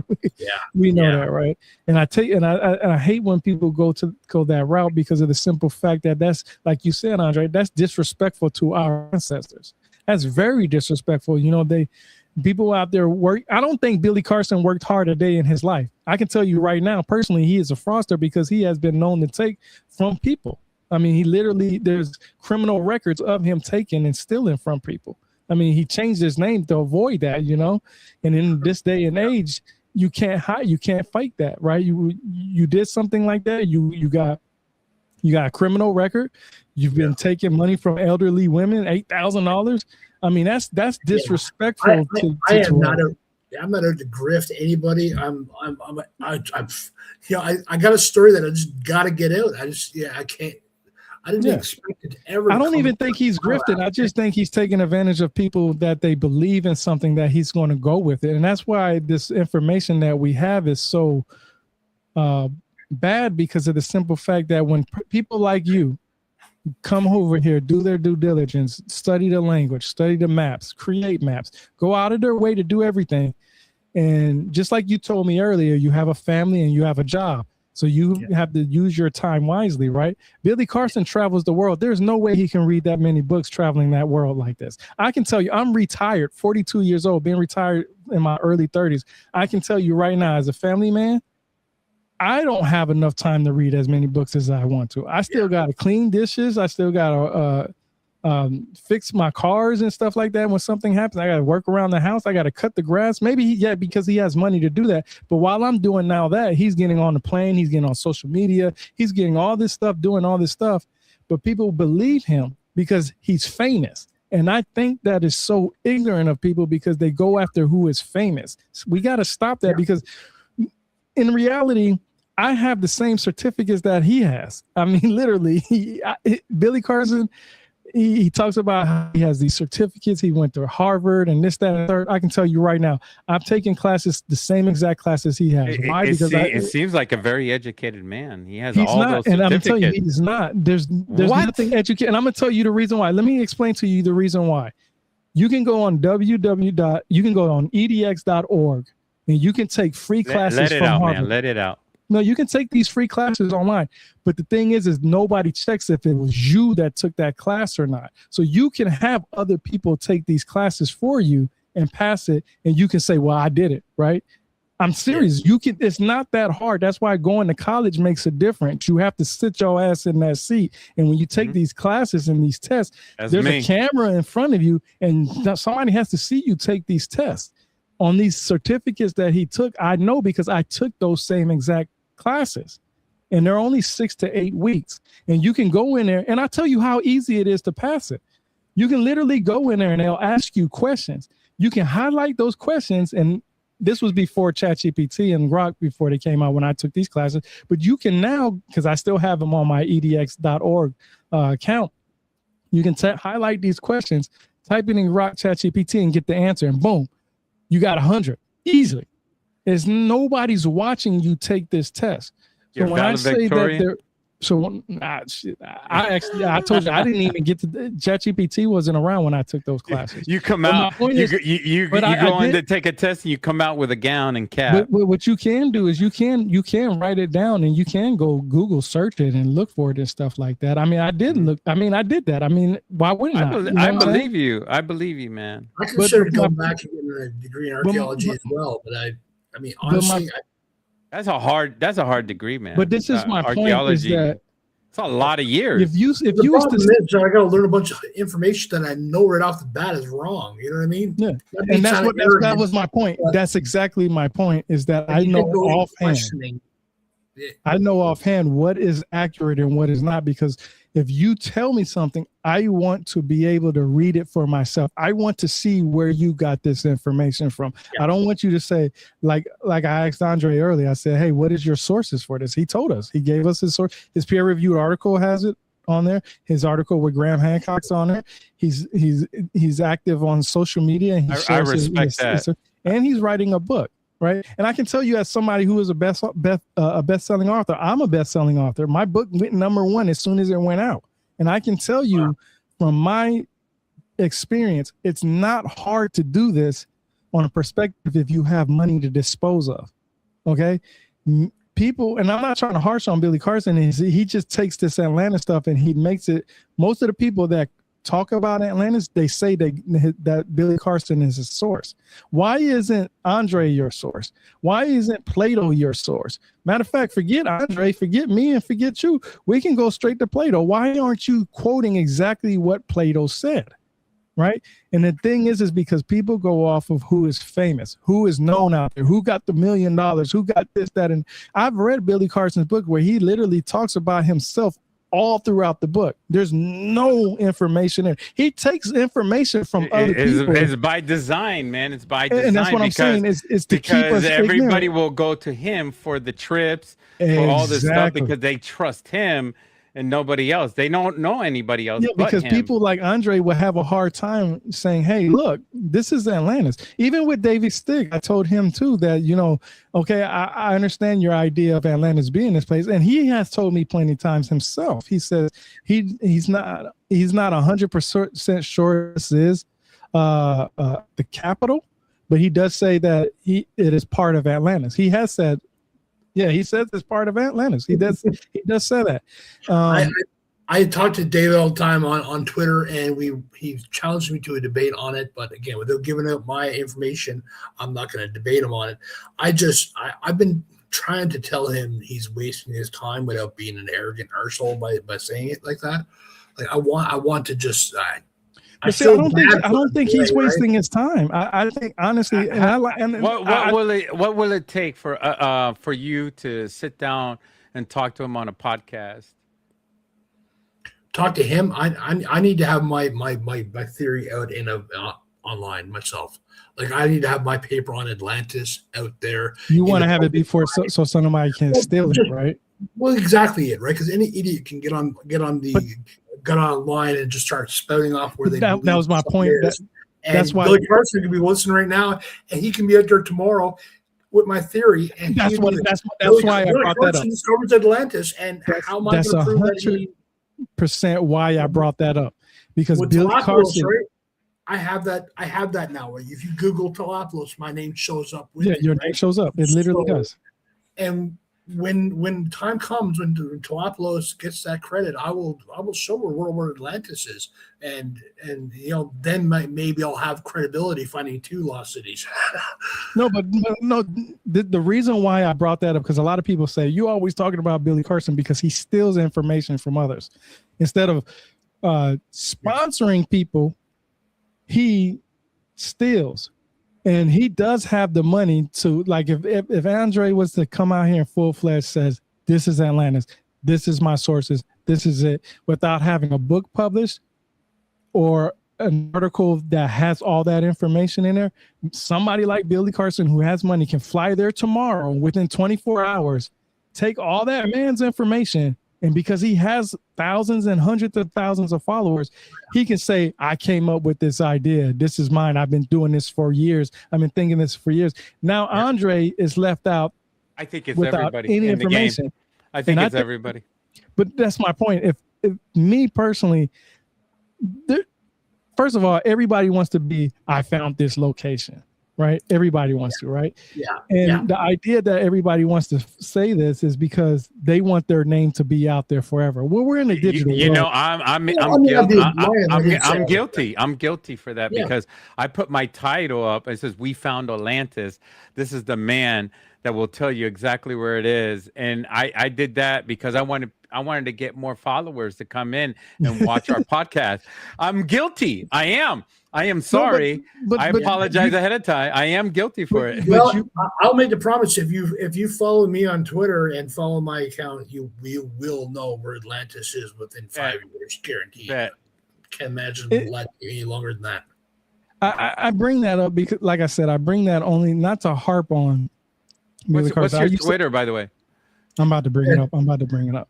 All right. Rebirth of the Word will bring it up. You can answer his question. As he said that, I was like, let me bring his thing up real quick. The reason why I say that and bring that up is because I don't want anybody to think that I'm trying to harp on somebody like him. The problem is he takes from other people. Maurice Durrell is literally the guy that talks about the Emerald Tablets. Literally was the individual who said he got the information from Thoth himself. Then Billy Carson read his book and said, now I know what Maurice Durrell was saying. No, you don't, because Durrell already said what he was saying. Then you don't reinterpret what he was saying. It's in English. You read his book and that's it. You don't have to go make up any scenarios or anything like that. He literally tells you this is what it is and that's it. But Billy Carson had his first book that he wrote about it, literally steals everything from Durrell. He quotes him throughout his own book. Then when he does his second book and says, well, I translated the last part, Durrell already had done that. So you didn't translate shit. You know what I'm saying? And this is where I have a really bad taste in my mouth when it comes to individuals that say they know things. We're in a digital world. He's been on social media plenty of times. He knows how to screen share. If he knows how to read this stuff, bring up the original text in its original language, then translate it in front of everybody. That's how you win. Because people who have actually already done this, I guarantee you, if they had this knowledge, had this technology when they was doing it 50, 60, 70 years ago, we would have had a great representation of even Zechariah Sitchin. Zechariah Sitchin always says the Sumerians this, the Sumerians that. But then I'd say, what about the Ubadians? What about the foundation of that area where the people that came before the Ubadians? You know what I'm saying? There's groups of people that came there before that. Forget all that. We can go to Göbekli Tepe and talk about Göbekli Tepe, right? Here, slow down a bit. Are you going to give us that X account so that we all find out in 5 years? I got You're gonna leave us in the dirt, man. No, I'll never do that. We all want to click that follow button on X. Is it on X? Yeah.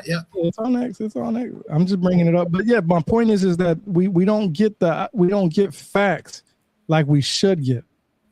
People take this information and they sit there and tell us, this is the absolute. This is the absolute. This is the absolute. And I disagree with that. And I'm glad that it's the same as his name right here, A.T. Chasen. And I'm glad that Andre said that he doesn't say the immortation. Yeah, he doesn't say. Do you play World of Warcraft? Is that the name? No. Oh, I did play World of Warcraft, but that isn't a World of Warcraft thing. So this is your book right here, right? Yeah. So this is the cover of the book. That is a beautiful cover. I love that cover. I'm definitely getting me a copy. But I just want to say that I respect when and I hope you get this book out soon. And the reason why is because of the simple fact that this information is needed. Let's go. And I say that, and I've told David Stick to do this too. I said, write a book about Atlantis. Put everything you know in there about Atlantis. I think, I have to disagree. I would debate anybody, Andre. Honestly, I will. You probably already know that by now by following me on X. I would debate anybody. And I would have a nice, cordial debate, respectful and everything. And the reason why is because of the simple fact that I know he will. I say that because the idea that when we talk about Atlantis, you have to be able to be careful who you give your information to, especially if you haven't put it out in writing for it to be fully out there, because people would take your information. When I say I would debate anybody, it's the simple fact because I believe that you and Stig and even Michael Donnelly, and all three of you guys, I know Randall Carson would never do it because he has too much on the line to lose for it to be wrong. Yeah, I think same with Graham Hancock. He was he had too much invested into he was backing the wrong horse pretty much. With Jimmy I hear him always talking about the same thing over and over again with slight details changing every so often. So he plays it safe now because he has his empire. Yeah, he can't afford to be wrong. And I offered him Galapagos. Now this is I would mean Atlantis on a silver platter. Check that out. That's this the same is what I wanted to bring up because I was looking through your profile earlier. This right here is pretty damn interesting. Based off of what we've seen on Edmund that website that you gave me. And you got the main gate, you got a bridge. You got bridges over here. That's downtown New York. Yeah. It's roughly the size of Manhattan Island from the tip right to the Bronx, really. Yeah. And you got a lighthouse right there, which makes sense because of for there navigation window. There is a peak in the bathymetric data that would make one believe that there is a lighthouse there. And in fact, if I ever dive, that's the first place I'm going to look for, because I believe that lighthouse would be the number one identifiable underwater structure that could be identified as man-made. It would still be sticking out of the ocean. Very little sediment would have collected on it. Yeah, it's my first point I'm looking for. So you say this, you don't think this is Atlantis, or you do? I just want to make that clear. It's a completely different city. Okay, so it's got a lot in common with Atlantis. The outside canal is roughly the same size as the canals in Atlantis as they were described, which is fascinating because it's actually my heart just dropped right now. This is not Atlantis? Come on. No, he says this isn't the Atlantis that. It's Galapagos. It's a different city. It's a gateway. Yeah, I feel robbed right now. I was really going, yeah, we found Atlantis, and then all of a sudden it's like, no, this is not it. Well, I'm sorry to disappoint you. I mean, it happens, I'm used to it. But this is the similarities that share with it. So this is what he's saying, that everybody's looking for like I was talking about, the concentric circles. And the island, and this is the only location that could be considered an island for missing civilization, at least. And that's why it has similar design elements to Atlantis, which begs the question: did they have similar designers? Were they built by similar peoples? Right? Because a lot of it has structurally the same thing as Atlantis, but obviously it's not concentric circles, right? No. And there isn't inner layers. There isn't an extra layer that's described by Plato.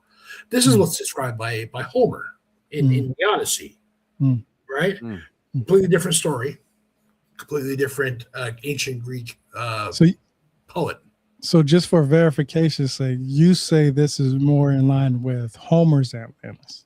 It matches Homer's description. And that's important because Plato even actually talks about Homer in his books. In Critias or Timaeus, one of the two. I can't remember it. Well, I don't think he really mentions it at all. Really. No, he does. He does. He does. Okay. Yeah, let me see. Let me see. I can't remember which one it is. Plato. Homer. My bad.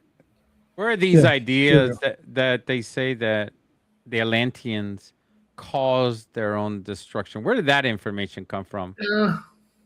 I think they were known as being a very flamboyant people, and the way that Plato described it is kind of like they had it coming, kind of like Sodom and Gomorrah, in a way. They were arrogant people who just had it coming, and I think that's kind of a mainstay of humanity. Really, is like seeing somebody getting justice and getting their comeuppance when you think they deserve it. And I think Atlantis was just that tale. I don't think anything more than they didn't do anything, physically that caused their demise. It's not like they caused their own flooding or their own earthquake or their own.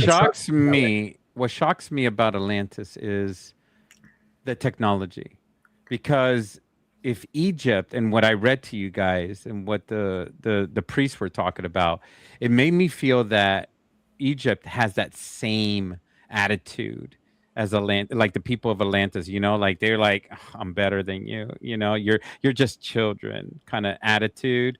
And it's because they have so much knowledge, right? Years and thousands of years of knowledge is beyond understanding. It's incredible. It's not the Egypt that you know today, of course. But no. I mean, I'm thinking, did they have a force field over the island? Nobody could attack it, or it's just the way it was set up. Nobody was going to get close to it, or because of the location. I mean, I'm like, my brain is on fire just thinking, did they have the ark? No. You really, you got to look at not the boat. I meant like the ark that if you touch it, you disintegrate ark. Like a power source. No. I honestly, the city is laid out very structurally defensible. I mean, you got 50-meter cliffs. All you need is rocks and a simple catapult, and you can destroy any boat of the day. It was built to be a fortress, practically a fortress, where you couldn't attack from any other angle. Like, it's just logistically impossible to do that.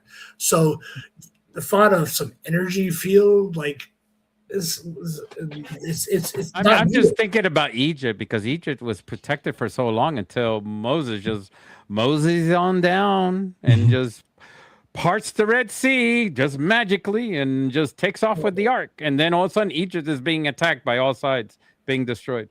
No, he didn't take off with the ark. He didn't leave Egypt with the ark of the covenant. The covenant was what he put the tablets that he got from God into, and that's really just a fancy box, Yeah.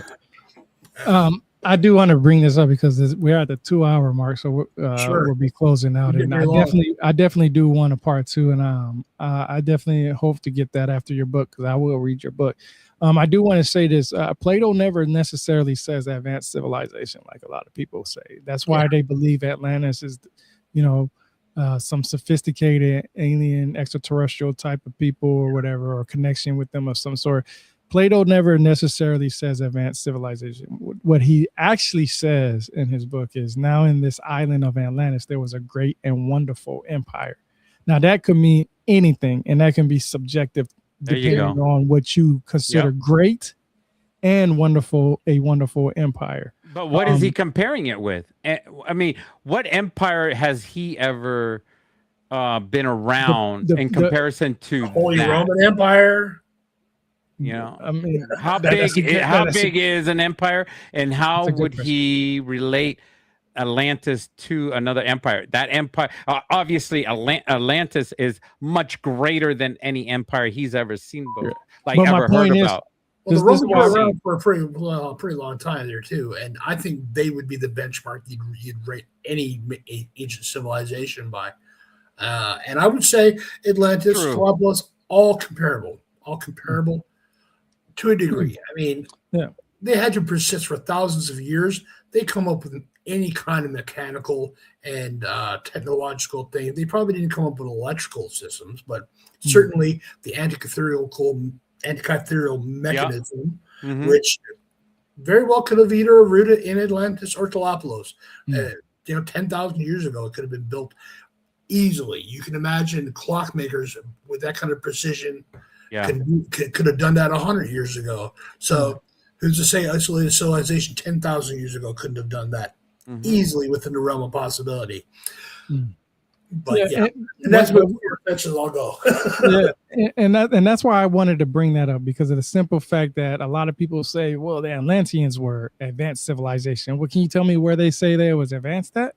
Nobody can ever point where it says. And then I say, well, what was it that they were so advanced on? And I try to put it out like this, and I want people to understand this. When we went from hunter-gatherers to where we're at today, we started off with hunting. Hunting probably started off with running and grabbing whatever animal we could. Then we eventually started creating tools like spears and rocks and stuff like that to do flint arrows and all this other stuff. I want to say that depending on your idea, a spear is very primitive. A bow and arrow is more advanced than a spear. Okay. A crossbow is more advanced than a bow and arrow. A gun is more advanced than all the other stuff that you put in between. You're forgetting the sling. And the sling. Yeah. What I'm saying is that advanced civilization or advanced technology just means that technology that we had before. We're a much more advanced civilization in 2026 than we were in 1996. Yeah. And when we was in 1996, that was more advanced civilization than it was in 1976, and so on and so forth. Our technology has gotten better, and since our technology gotten better, our civilization has got more advanced. We are now traveling much easier around the world than we were before, and it's because of our civilization. So I want people to understand that just because you hear somebody say, "Oh, well, and the Atlanteans, they were advanced civilization," Plato never necessarily uses that modern term at all. That's all subjective. Is really just a powerful and highly sophisticated civilization, and that could mean anything. It could have been a group of people that was at Galapagos who were using spears, and the Atlanteans eventually had bow and arrows, right? Or some type of I don't know, the wheel, for instance. A lot of people believe that the wheel started because it was used for traveling. No, it started because of pottery.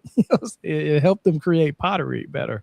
You know what I'm saying? So that's where we get the wheel. So I mean, you could use that stuff as a defense mechanism too. You could use a whole defense battery of stuff with the wheel, and I mean, whatever they were huge empires, so they can make almost anything. But we don't know that. We just know that they were sophisticated. We can assume it because look at us. We're an empire. Yeah, we're massive. And look at all the inventions we have. Now, this is where the kicker comes in.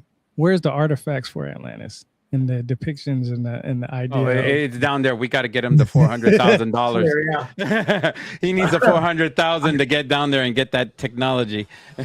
I priced Galapagos would be easier survey because we know where it is, but the area that I put the city of Atlantis covers a couple hundred square miles of ocean, and it's in a giant general area that it sits at, but it would also need subsurface survey to be done. But I've contacted a company, Kraken Robotics, and the second I get the funding, they're gonna give me their equipment. I hope so. I really hope so. I just hope that I really hope so. At the bare minimum, Graham Hancock would give you a chance. He gave I you wish know, you would, man. he I gave, mean, yeah, I mean, maybe That's not- afterwards when he no, I discovers mean, he it. gave Jimmy Corsetti a chance, and Jimmy Corsetti just takes what other people say. But he gave You me know, a chance to. He gave me a Yeah. chance, and I guess I squandered it because he picked Jimmy Corsetti above me because I hate Jimmy Corsetti. Hey, don't feel bad don't- about it. You know what? You are on the top of our book. You know, I mean, you know, nobody else is here in the podcast, but I you really are. think you should. I honestly, and hopefully you'll think about it after this. I think you, Michael Donnellan, and David Stick should have a conversation. Not so much Randall Carson because he says Azores, but Azores is still around and habitable as of today because he said he went there. So Azores is easily dismissible if you just look at what Strabo said in around 600. Or actually, when did he say that? Doesn't matter what he said. Strabo of Asia, he's pretty much stated in his book, Geographica, that even I'm glad you said that. Geography. I'm so sorry to interrupt you. People don't know that book. it's Is amazing.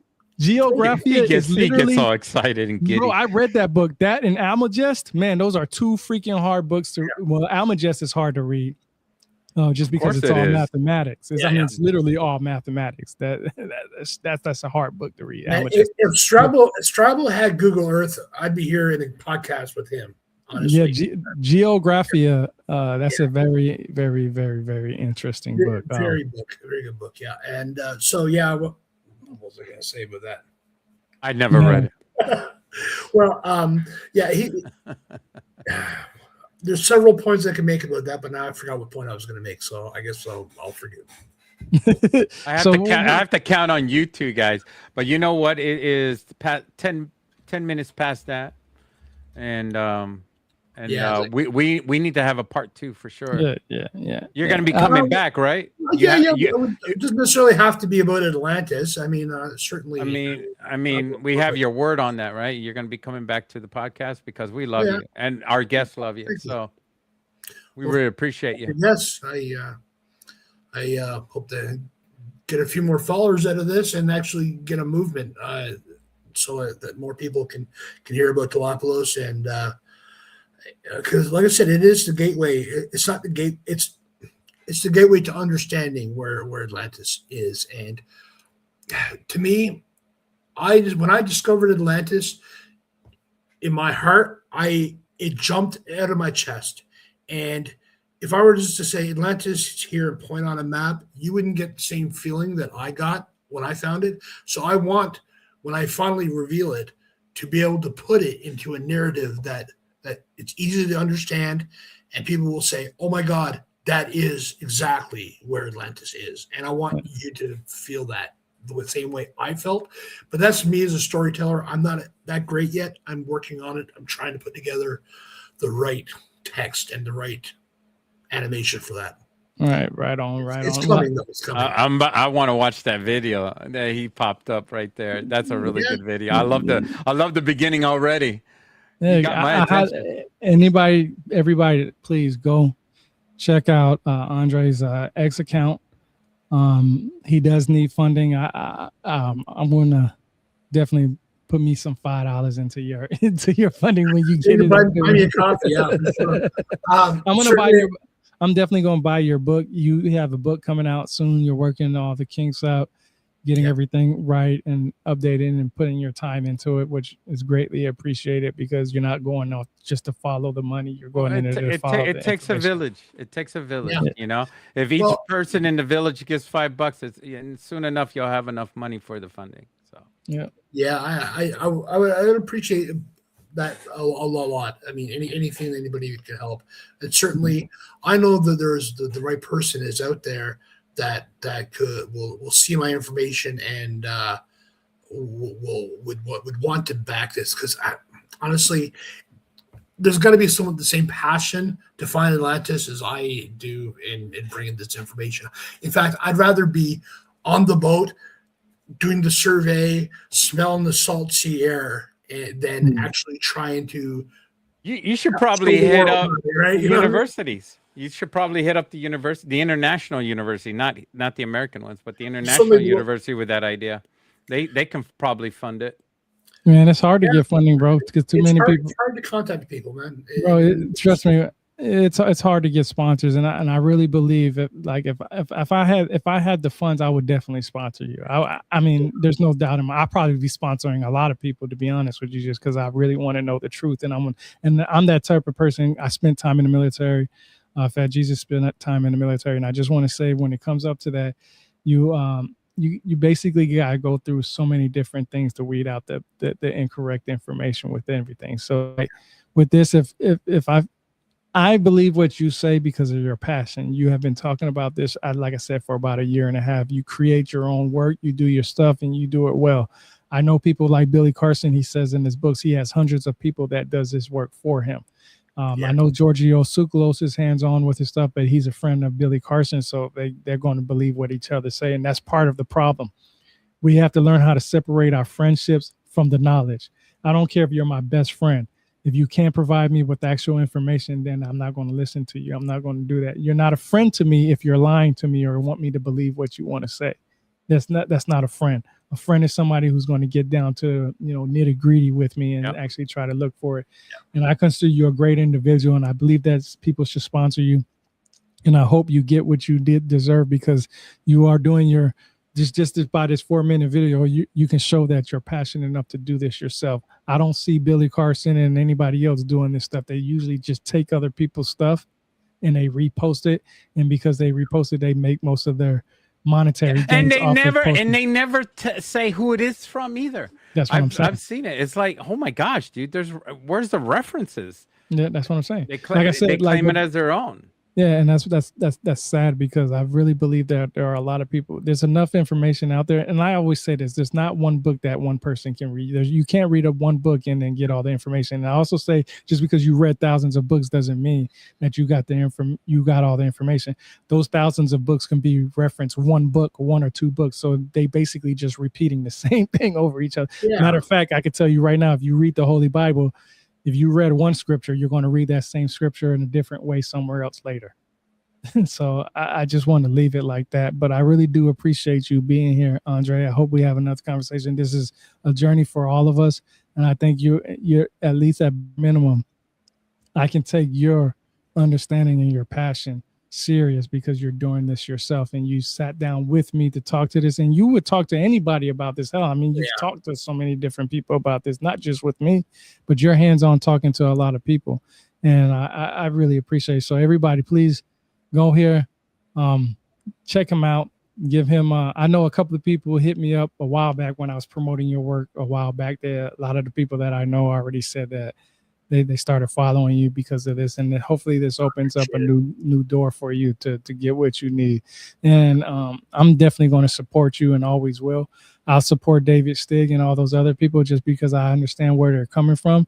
But I believe that I think you should really have these conversations with these guys, and I think it would probably help you more than you think it would, only because it will seem, and I'm not saying this in the wrong way, it will keep you from saying, hey, like how Billy Carson and all these other people, Giorgio Tsoukalos and stuff, they don't want to hear somebody's opposite opinion, right?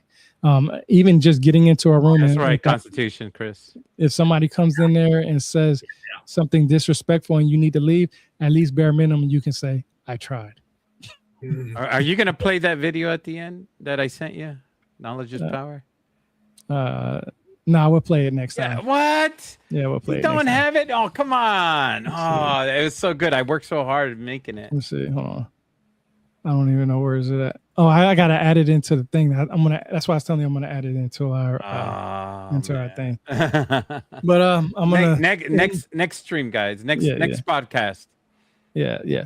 I'm gonna end the stream, and like I said, Andre, please keep doing what you're doing, bro. You on it, man. You definitely are on it. Well, thank you. I appreciate the opportunity to be able to chat about these things. I don't get the opportunity as much as you think I do. Right on. But hey, right here on this show, you definitely have that opportunity. And like I say all the time, knowledge is power. Got a little hype now, can I let it die down? I remember days in the trench. Time to go hard in, time to go all in, time to get my all to this shit. Panamera maxed out, first class flights out Atlantic to Pacific, yeah, it's lit.